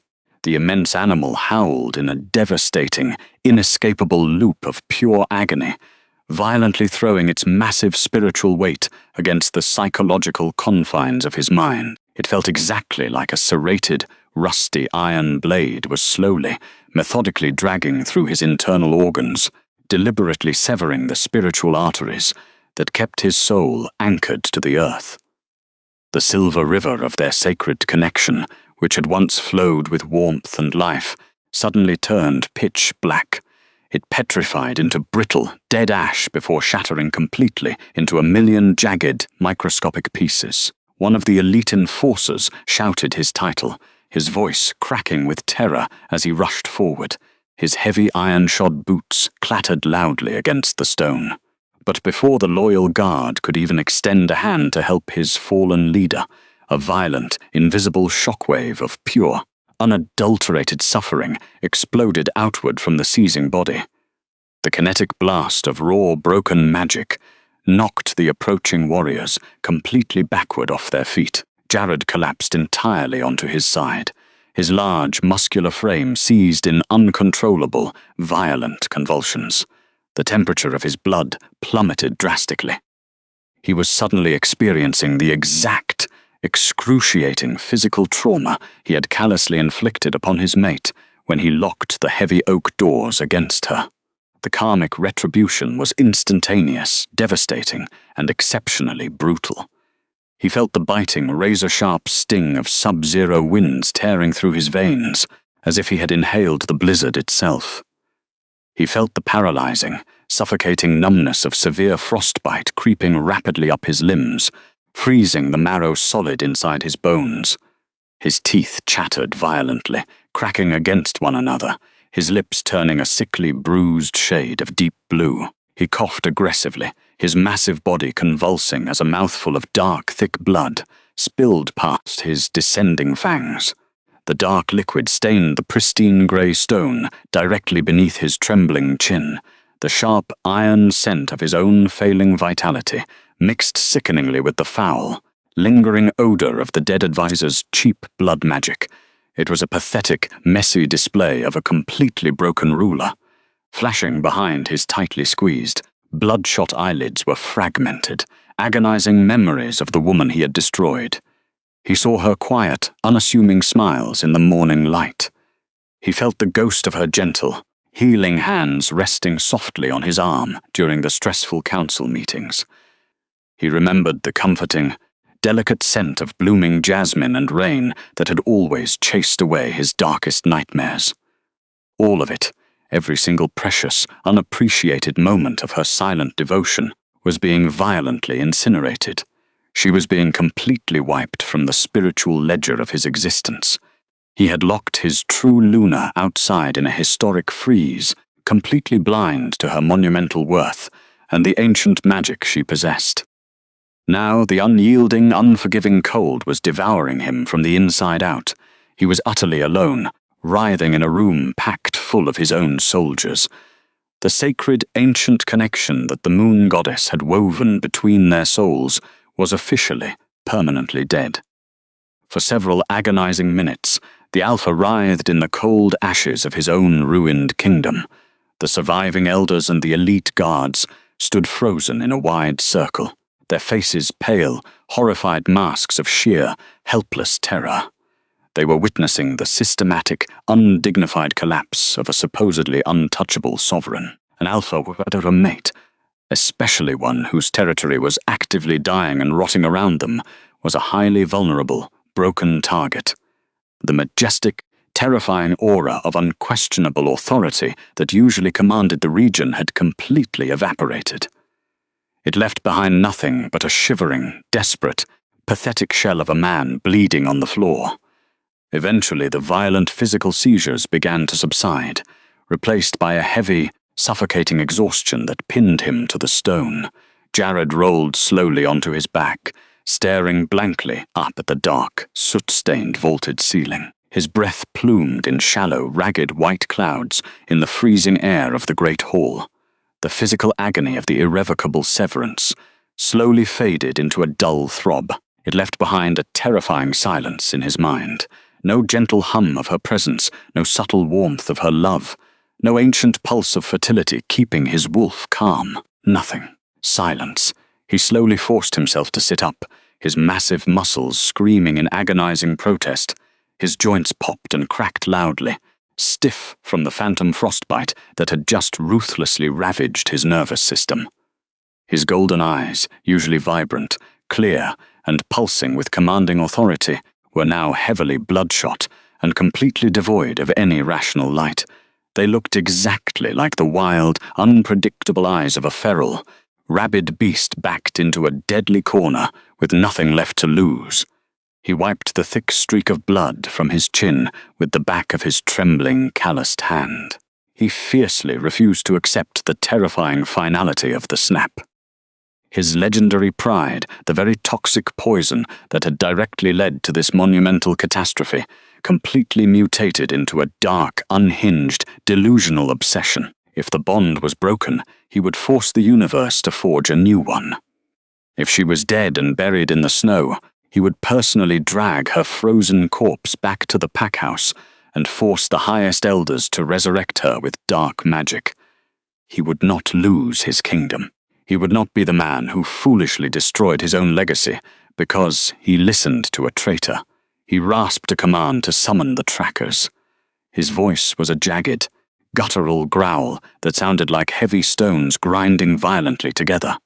He stumbled forward, his legs shaking as he braced his heavy weight against the thick wooden edge of the grand feasting table. He demanded every single one of them to assemble, declaring they would leave for the southern border immediately. An elderly councilman, the oldest and supposedly wisest of the pack, stepped forward. His gnarled hands wrung nervously in front of his robes. He begged the Alpha to reconsider, reminding him that the pack magic was entirely gone. The warriors were incredibly weak from the plunging, freezing temperatures, and their massive food stores were actively rotting away. A march into the frozen southern wastes right now could be mass suicide for their best men. A name unspoken for 2 weeks grows teeth. My Alpha and the harsh wilderness is about to bite us all. The Alpha's heavy head snapped toward the trembling elder, his feral, bloodshot eyes narrowed with a sudden, murderous intent that made the old man physically recoil in sheer terror. He snarled that he did not ask for cowardly counsel. He reiterated his order to gather the trackers. He insisted she was out there, claiming he could still taste the lingering ghost of her jasmine scent in the snow. He vowed to find his wife, promising to drag her back to the stronghold, even if he had to slaughter every rogue and beast in the freezing forest to do it. The councilman bowed his head swiftly, terrified into immediate submission, and rushed to execute the order. Within the hour, a contingent of 30 elite hunters stood assembled in the ruined, freezing main courtyard. They were draped in heavy, layered furs, their faces grim and hollow, their breaths creating a thick, continuous fog in the frigid morning air. They mounted their massive, thick-coated winter horses. The enormous beasts stamped their iron-shod hooves restlessly on the dead, grey, crumbling soil. Jared rode at the very front of the desperate column. His heavy black winter cloak billowed wildly behind him, like a dark, approaching storm cloud. He kicked his massive horse into a brutal, unforgiving gallop. The heavy iron gates of the main pack house swung open with a loud, metallic shriek. The hunting party surged out into the blinding, freezing white expanse of the brutal wilderness. Jared Sterling didn't know the silent, dignified woman he had broken had already been claimed by an indestructible, impenetrable fortress. He didn't know his agonizing, desperate search was a pathetic fool's errand, and he definitely didn't know the rival king could easily see through the arrogance of a broken, desperate man from 100 miles away. All he knew was the burning, obsessive, toxic need to physically reclaim what he arrogantly believed was still rightfully his.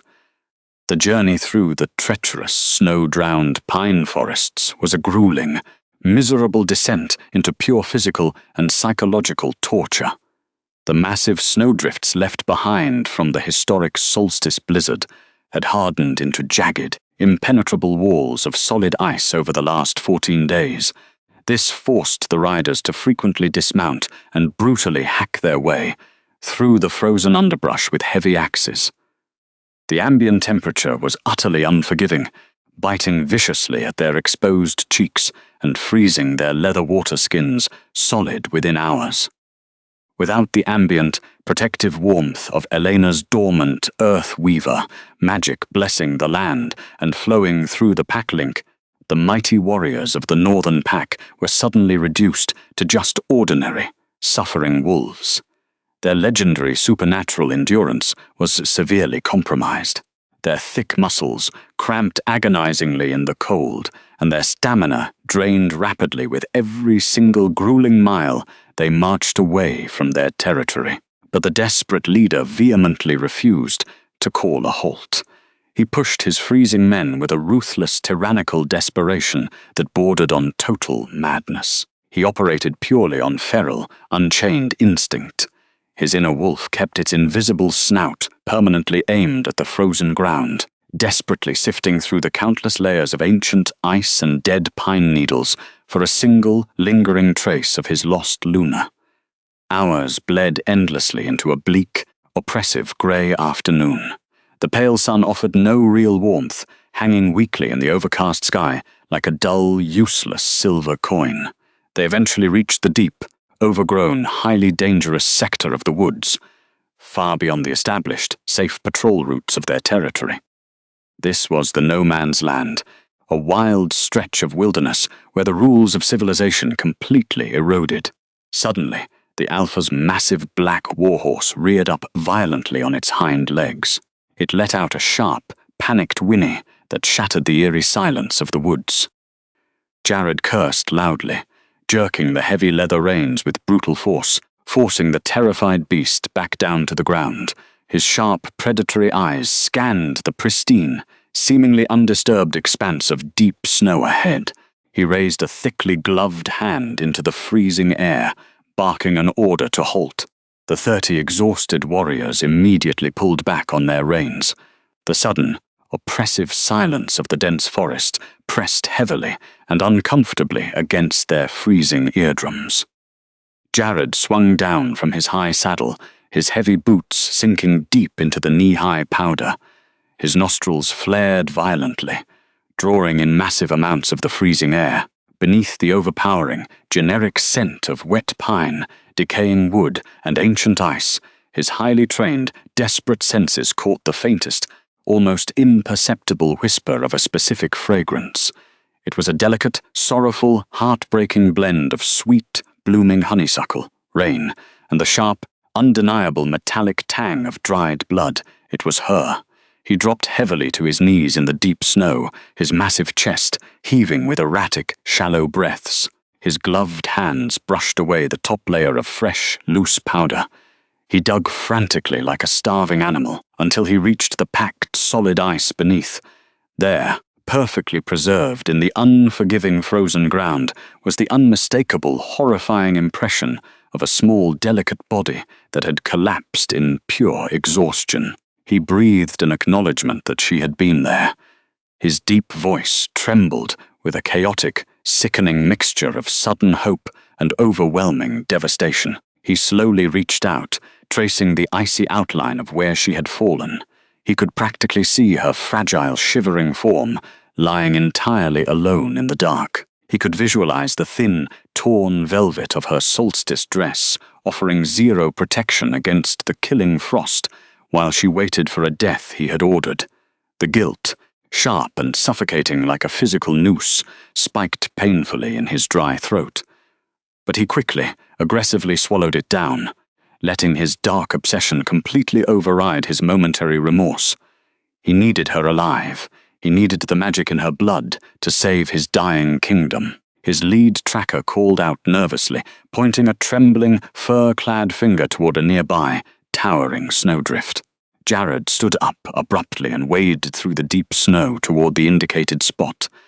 Lying half buried in the thick ice were the stiff, ruined remnants of dark blue fabric.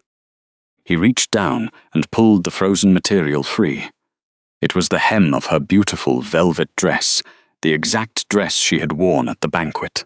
But it hadn't been torn by wild animals or snagged on sharp branches. It had been meticulously, surgically sliced away by a razor-sharp hunting knife. His heavily bloodshot eyes widened in sheer shock. She hadn't frozen to death. She hadn't been eaten by the wild rogue scavengers that roamed the wastes. Another predator had found her body in the storm. A stranger had carefully, intentionally cut away the freezing, wet fabric to save her delicate limbs from severe frostbite. Jared lifted the ruined, stiff velvet directly to his face.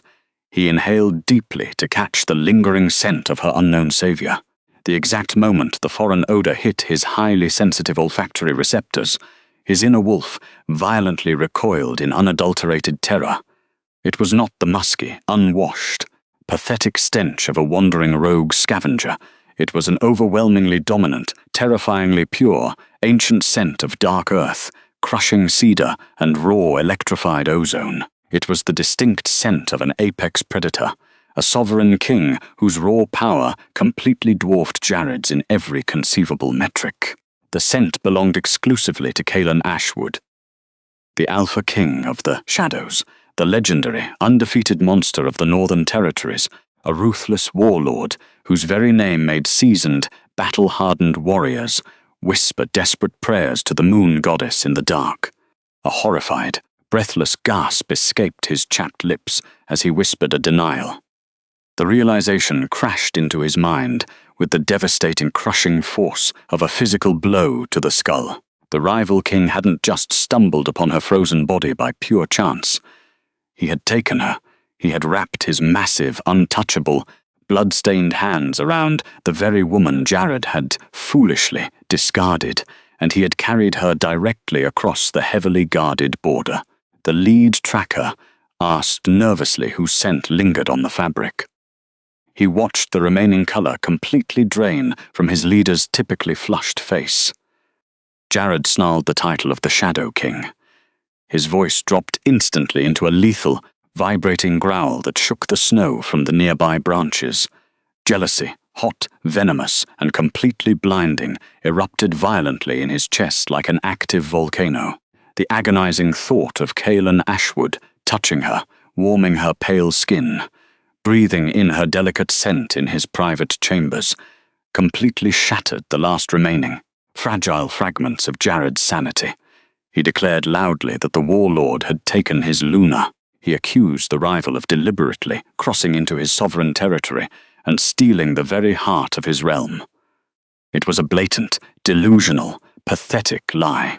Jared had willingly thrown her away. He had violently stripped her of her iron rings and locked the heavy oak door in her face.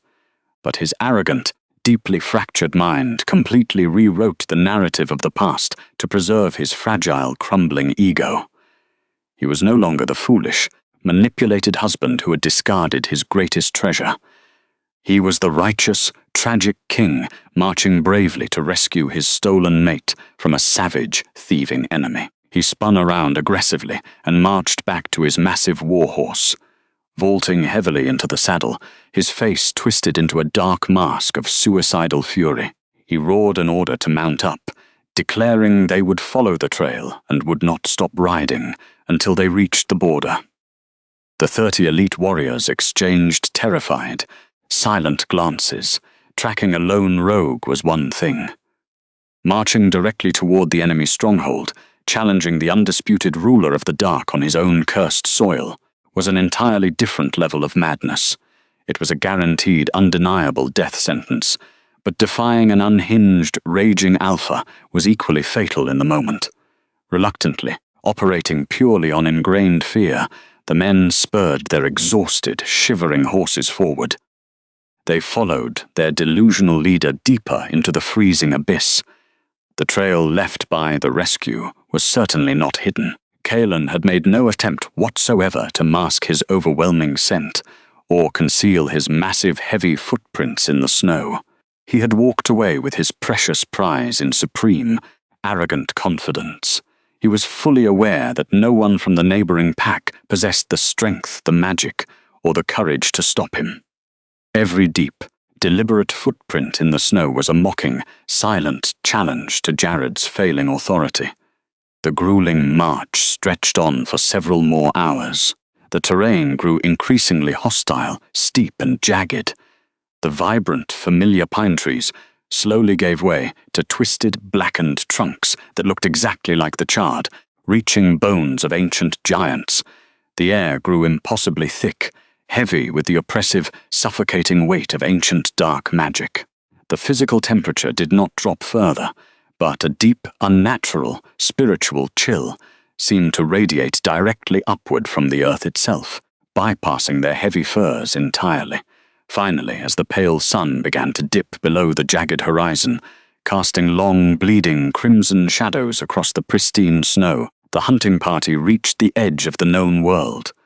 Jared pulled his exhausted, panting horse to a sharp halt. Before them lay the undisputed, terrifying boundary line. It was not marked by simple wooden fences, painted stones, or shallow rivers.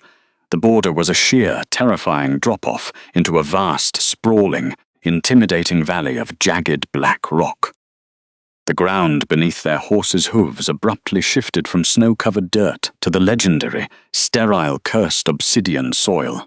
The earth here was completely pitch black, shimmering ominously in the fading evening light like a pool of spilled toxic oil. Enormous iron spikes, easily 20 feet tall and thick as tree trunks, were driven deep into the dead earth at regular intervals. They were draped with heavy, rusted iron chains that literally hummed with a visible crackling dark energy. It made the air smell heavily of ozone and decay. It was a fortress of pure nightmares, a kingdom entirely built for war, isolation, and endless, unyielding destruction. Jared sat rigidly in his saddle, his heavy chest heaved with exertion and sheer terror as he stared out across the terrifying expanse of the obsidian realm. He could physically feel the overwhelming, ancient power radiating from the black soil. It was a primal, unstoppable force that made his own inner wolf whimper pathetically and press its belly flat to the floor of his mind in instinctual submission. This was a territory where his noble titles, his wealth, and his political alliances meant nothing. This was the domain of a true apex god of war. He gripped the heavy leather reins until the thick material groaned.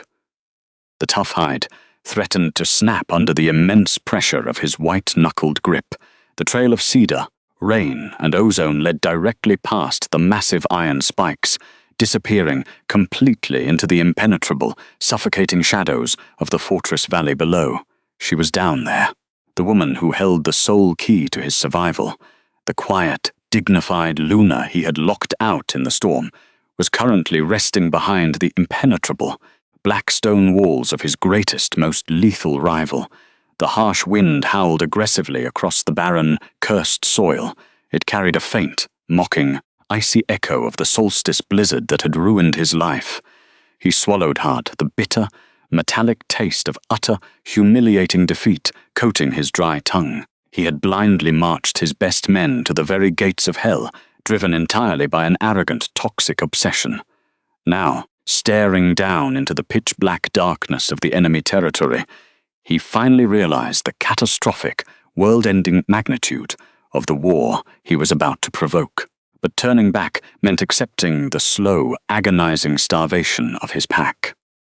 It meant accepting that he was nothing more than a foolish, broken king ruling over a frozen graveyard of his own making. He kept his bloodshot, desperate eyes locked firmly on the towering, jagged spires of the fortress, visible in the distant, gathering gloom. He did not signal the retreat. He tightened his jaw, preparing his fragile pride to cross the unbreakable, lethal line. Because the alpha who locked his true Luna outside was finally desperately ready to beg. Elena stood upon the high, open-air balcony of the royal wing, gazing out over the sprawling, jagged expanse of her new dominion. The violent solstice blizzard that had nearly claimed her life was now nothing more than a distant, bitter memory. The sky above the towering black spires was a canvas of deep, bruised purple, completely clear of snow. She breathed in the crisp, freezing air, but the cold could no longer touch her. Draped heavily over her shoulders was an enchanted dark cloak, lined with physical warmth and shadow-weaving defensive magic, its radiating heat acting as an impenetrable shield against the harsh elements. Beneath it, she wore a gown of exquisite midnight blue silk, finely embroidered with intricate silver threads that mirrored the starlight. Her frostbitten skin was completely healed, flushed with a vibrant, healthy color that she had never possessed during her miserable years in the north. The physical transformation was undeniable, but the spiritual shift within her chest was a monumental revelation. The hollow, agonizing void where her old, toxic pack link used to fester was entirely gone. For years, that broken connection had felt like a bleeding wound, a parasite slowly draining her life force. In its place, the true fated mate bond pulsed with the steady, magnificent rhythm of a roaring war drum. It was a river of molten gold flowing directly through her veins, connecting her soul to the apex predator who currently stood just a few paces behind her in the darkness of the bedchamber. Through her newly awakened Earth-Weaver fertility magic, the very air whispered secrets directly into her mind. Elena could physically feel the agonizing, desperate vibrations echoing from the distant boundary line. The sterile, pitch-black dirt of the cursed obsidian soil transmitted the frantic, exhausted hoofbeats of 30 heavy winter horses. She closed her eyes, letting her senses stretch out across the barren valley. She could taste the metallic, rancid stench of pure fear, the bitter flavor of a dying kingdom, and the chaotic, frantic aura of a profoundly broken man. He was here. Jared Sterling had actually marched his freezing, starving hunters to the very edge of hell, driven by an unhinged obsession to reclaim the treasure he had so callously thrown away. Heavy, deliberate footsteps sounded on the stone floor behind her. Kaelen Ashwood stepped out onto the balcony. The terrifying warlord did not wear a heavy winter coat. The freezing temperature of the night was utterly irrelevant to the raw, surging power of his inner beast. His internal fire was a furnace of ancient divine authority. He moved with the silent, lethal grace of a shadow, stopping just inches from her back. The overwhelming, intoxicating scent of crushed cedar, dark earth, and raw ozone enveloped Elena instantly, chasing away the faint, sickening memory of the approaching intruders. He reached out, his massive, calloused hands resting gently on her waist. The physical contact sent a brilliant spark of radiant heat shooting directly down her spine. "The border guards have signaled the perimeter," Kaelen murmured, his deep voice vibrating against her shoulder blades like the low rumble of an impending earthquake. "A desperate northern hunting party stands at the iron chains. Their leader is demanding entry. He is demanding you." Elena opened her eyes, staring out at the distant, jagged horizon, where the impenetrable black rock met the grey snow. She did not tremble. Her heart did not race with residual panic. The quiet, fragile Luna, who used to flinch at her husband's raised voice, had died in the freezing snowdrifts. "He destroyed his own territory because he listened to a traitor," she replied softly, her voice completely devoid of any sympathy. "And now he comes to my sanctuary to demand salvation. He truly believes his authority extends beyond his rotting borders." Kaelen's grip tightened slightly on her waist, a fierce protective reflex. The shadows in the corners of the balcony began to writhe and twist, responding to the sudden lethal spike in his protective fury. "You never have to look at his face again, my queen. Say the word, and I will ride down to the boundary. I will leave their broken bodies frozen in the snow, as a permanent warning to any man who dares to disrespect what is mine." It was a highly tempting offer. Elena knew Kaelen could slaughter the exhausted hunting party in a matter of minutes, but true closure could not be won through a proxy execution. Her dormant magic, now fully awake and thriving, demanded absolute public vindication. Jared needed to see exactly what he had discarded. He needed to look into her eyes and understand that the fragile glass bridge between them was permanently shattered, completely obliterated by his own arrogant hands. "No," Elena said, turning smoothly within the warlord's embrace to face him. She looked directly into his stormy midnight eyes, watching them instantly bleed into a luminous, glowing amber at her touch. "I will not hide behind these walls like a frightened prisoner. I want to go down there. I want to stand on the black soil and watch his delusional pride break." Kaelen studied her face for a long, breathless moment. He searched her expression for any lingering trace of fear or hesitation, finding only cold, unbreakable resolve. A slow, incredibly dangerous smile curved his scarred lips. He bowed his head, his forehead resting gently against hers in a gesture of absolute reverent submission. "As you command," Kaelen whispered. The descent from the royal wing to the outer courtyard was swift. The elite warriors of the fortress did not question their sudden movement. When they reached the massive iron gates of the keep, Kaelen did not summon an army to accompany them. He did not need a legion of soldiers to intimidate a starving, desperate pack. They rode out into the freezing night on a single, massive black warhorse, Elena's back pressed firmly against the solid, radiating heat of his broad chest. The journey across the vast, sprawling valley of the jagged black rock took less than an hour. The harsh wind howled aggressively across the barren landscape, but within the protective bubble of her true mate's aura, Elena felt absolutely nothing but a comforting, sweltering warmth. The cursed obsidian soil beneath the warhorse's hooves seemed to hum in recognition of her presence. As they approached the towering iron spikes that marked the undisputed edge of the known world, the pathetic silhouettes of the northern hunting party came into view. 30 elite warriors sat slumped on their shivering horses, their heavy furs caked in solid ice. They looked entirely defeated, their faces hollowed out by severe exhaustion and the creeping terror of the dark magic humming in the rusted chains before them. And standing at the very front, completely dismounted and gripping the heavy leather reins of his restless beast, was the man who had locked her outside to die. Jared Sterling looked completely unrecognizable. The imposing, flawlessly groomed sovereign who had presided over the solstice banquet was gone.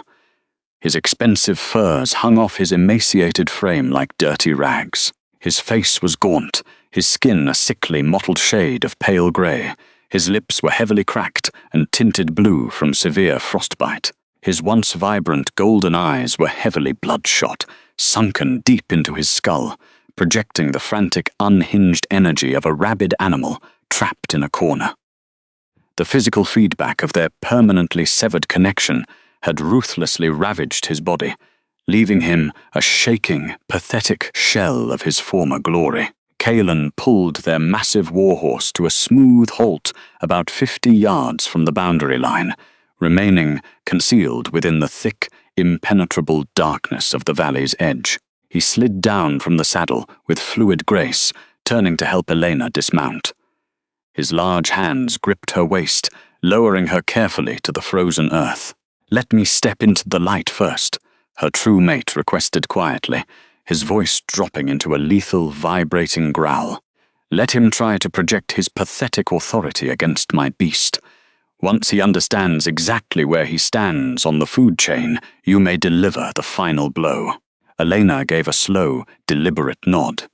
She wrapped the enchanted dark cloak tighter around her silk dress, stepping back into the deep shadows of a towering obsidian boulder. She kept her spine straight, observing the pathetic scene unfolding at the rusted chains. Kaelen Ashwood walked forward alone. He did not rush. His heavy boots crushed the frozen, dead earth with slow, methodical precision. As he emerged from the darkness and stepped into the pale, sickly moonlight, illuminating the border, the sheer atmospheric pressure of the environment violently shifted. The 30 winter horses of the northern pack panicked simultaneously. They let out terrified, high-pitched whinnies, rearing up and desperately fighting their riders' commands. Several of the exhausted hunters were thrown directly into the snow, scrambling backward in sheer, unadulterated terror. The overwhelming, ancient power radiating from Kaelen's pores was a physical weight pressing down on the freezing air like a descending iron ceiling.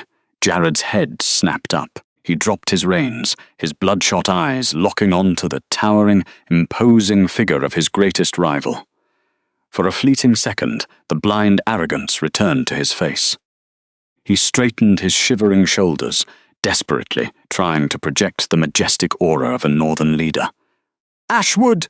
Jared shouted, his voice a jagged, guttural rasp that cracked pathetically in the freezing wind. "I know you crossed my borders. I know you took her from the snow. Bring out my Luna. I demand you return what is rightfully mine." Kaelen did not immediately answer. He walked right up to the heavy, rusted chains draped between the towering iron spikes. He stopped just inches away from the boundary line, his hands resting casually at his sides. He looked down at the shivering, desperate man with an expression of profound, clinical disgust. "You demand," Kaelen repeated softly.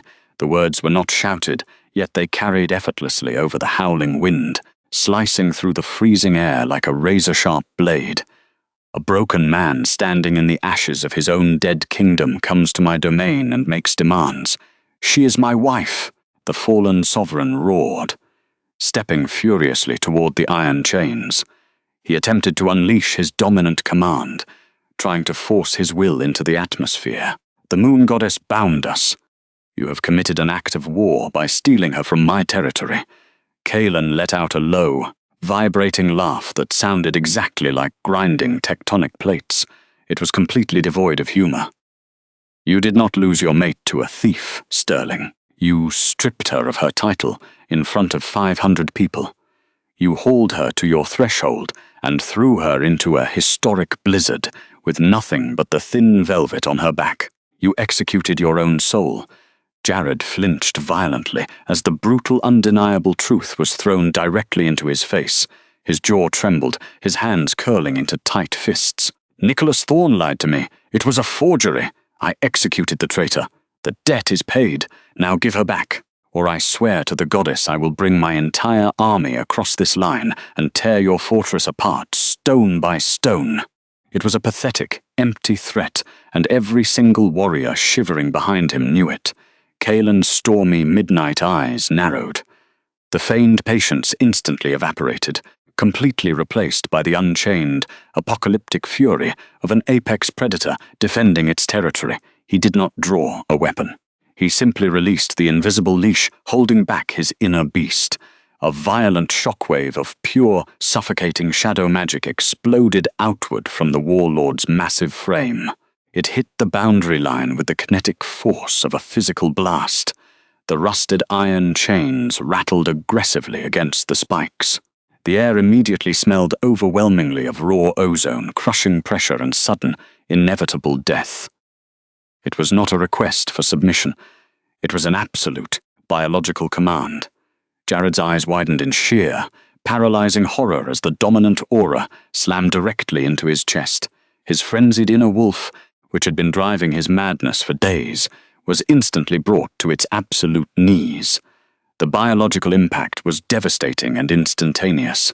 The sheer, overwhelming gravity of Kaelen's raw power completely overrode Jared's physical autonomy. The freezing man choked on a sudden gasp of air. His knees buckled violently, slamming down hard onto the jagged, packed ice just inches from the boundary line. A loud pop echoed in the silence as his joints took the brutal impact. He threw his hands out, his palms hitting the freezing dirt to keep his face from smashing into the ground.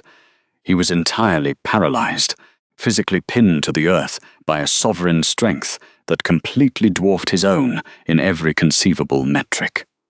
Behind him, the 30 elite hunters dropped to their knees simultaneously, pressing their faces into the snow in absolute, unquestioning submission to the terrifying monster standing before them.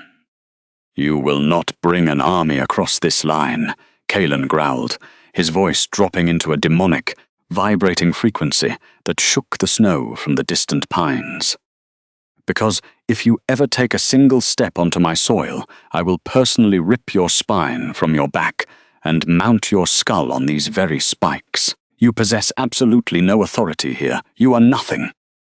Jared gasped for breath, his chest heaving as he stared down at the black ice, completely unable to lift his heavy head against the crushing pressure.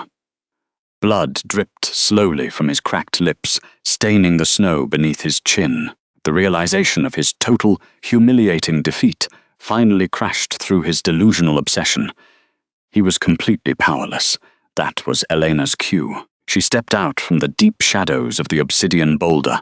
She did not rush. She walked with slow, flawless, lethal dignity, the heavy midnight silk of her gown rustling softly against the dead, freezing earth. She pushed the enchanted dark cloak back slightly, allowing the pale moonlight to illuminate her fully healed, vibrant face. As she walked toward the iron chains, her dormant magic reacted to her profound emotional clarity. She did not consciously summon the power. It simply bled naturally from her skin. Wherever the soles of her delicate shoes touched the sterile, cursed obsidian soil, a violent reaction occurred. Tiny, vibrant green shoots of blooming jasmine and glowing silver moss instantly broke through the black ice, creating a literal path of impossible life in the middle of the dead wasteland. The sterile earth remembered its true mother.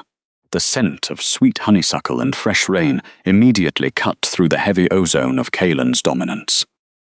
Jared's head snapped up, fighting through the paralyzing pressure of Kaelen's aura. His bloodshot eyes locked onto Elena's face. The absolute shock that registered in his expression was catastrophic. He expected to find a traumatized, broken woman desperate to return to her familiar home. Instead, he saw a glowing, untouchable queen, radiating an ancient, divine power he had never fully understood. "Elena," he choked out, his voice cracking into a pathetic, wet sob. Tears, hot and desperate, spilled over his bruised cheeks, freezing instantly in the biting wind. "Oh, goddess, you're alive. You survived." Elena stopped right beside Kaelen, keeping her position securely behind the heavy iron chains. She looked down at the broken man kneeling in the dirt. She felt absolutely nothing. No anger, no pity, no lingering sorrow. The emotional severing was completely absolute. "I survived in spite of you, Jared," Elena stated quietly. Her voice was calm, steady, and devastatingly cold. He scrambled frantically on his knees, crawling forward until his chest was pressed directly against the invisible barrier of the boundary line. He reached his trembling, calloused hands through the gaps in the rusted chains, his fingers grasping desperately at the empty freezing air, begging for a single touch. "I was wrong," he sobbed, completely abandoning any remaining shred of his pride. He was a groveling, miserable mess pleading for his life. Nicholas Thorne forged the documents. He used dark magic to mimic your scent. I was blind. I was a fool. I killed him, Elena. I snapped his neck in the great hall. I avenged you. You avenged your own bruised ego, she corrected smoothly, her expression remaining an unreadable, flawless mask of stone. You did not kill him because he hurt me. You killed him because he made you look like a fool in front of your council. No, please, he begged, his forehead resting against the freezing iron chain. He frantically reached toward his belt with a shaking hand. He pulled out the heavy ring of iron keys carved with wolf runes, the sacred vault keys, the very symbol of authority he had so brutally ripped from her grasp on the night of the blizzard. He held them out to her, his hand trembling violently. Take them back. They belong to you. The territory is dying without you. The crops are black. The magic is gone. Please, Elena, come home. I will give you anything. I will spend the rest of my life making this right. I will crawl on my hands and knees if I have to. Just come back. Elena looked down at the ancient iron ring. Weeks ago, losing those keys had felt like a fatal stab directly to the heart. Now, looking at the rusted metal in the hands of a weeping tyrant, they looked like exactly what they were, a heavy, suffocating shackle designed to keep her chained to a miserable existence. The bonding ceremony was supposed to be the beginning of everything, Elena whispered. The quiet words carried a monumental weight, echoing over the howling wind. Instead, it was the painful lesson I needed to endure to understand my own worth.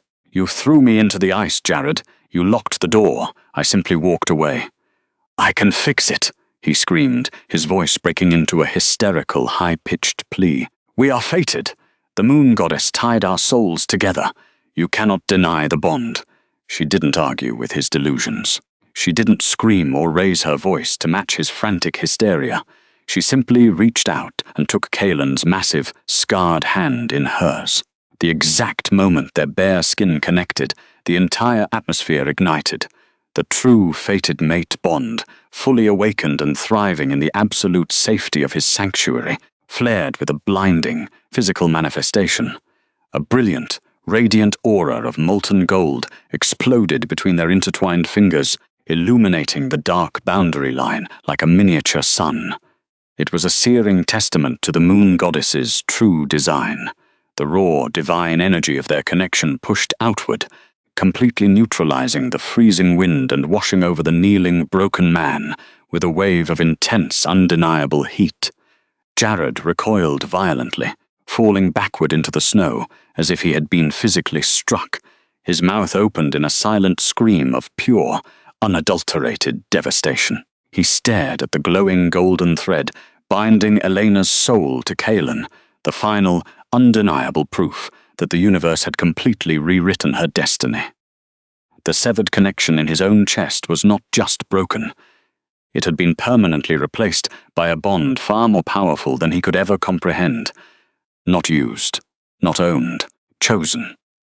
Kaelen stepped slightly in front of her, his massive arm wrapping securely around her waist in a fierce, deeply possessive hold.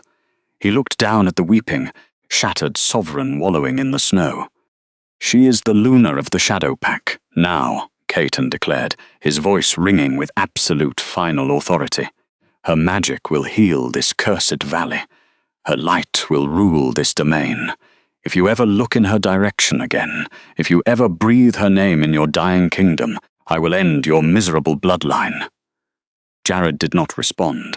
He could not speak. He simply lay in the freezing dirt, his hands clutching his empty chest, watching his entire world crumble into absolute ruin. The realization that he was returning to a barren, starving wasteland, completely devoid of the only woman who could have saved it, finally broke his mind entirely. Elena turned her back on the pathetic scene. She did not look over her shoulder a single time. She kept her spine completely straight, letting Kaelen lead her away from the rusted iron chains and back into the warm, protective shadows of her true home. The heavy, iron-reinforced gates of the keep groaned loudly in the distance, waiting to welcome their true Luna. 3 months later, the territory of her new kingdom had completely transformed. The sterile, pitch-black dirt of the cursed obsidian soil was entirely gone, replaced by sprawling, vibrant fields of emerald grass, blooming wildflowers, and thick, healthy pine forests. The oppressive, dark magic that had plagued the valley for centuries had been entirely washed away by the continuous ambient pulse of Elena's Earthweaver fertility magic. The fortress was no longer a grim monument to war. It was a sanctuary of unparalleled warmth, bursting with joyous laughter, overflowing food caches, and a pack that revered her not as a political convenience, but as a living goddess. Jared Sterling's territory, completely starved of her life force, had dissolved into chaotic ruin, its people abandoning the frozen borders to seek refuge under the merciful, golden banner of Kaelen Ashwood. The broken man who had locked his Luna out in the storm was left to rot alone in his empty, freezing halls, a prisoner of his own devastating arrogance. He had tried to bury her in the snow, entirely unaware that she was a seed waiting for the right soil to bloom. She had stepped aside once, believing herself unworthy. She would never step aside again. Thank you for listening to this story. If you enjoyed it, let me know in the comments below. Where are you listening from tonight? Did the king grovel enough for your satisfaction? Subscribe to join our pack for more stories of quiet strength and absolute devotion.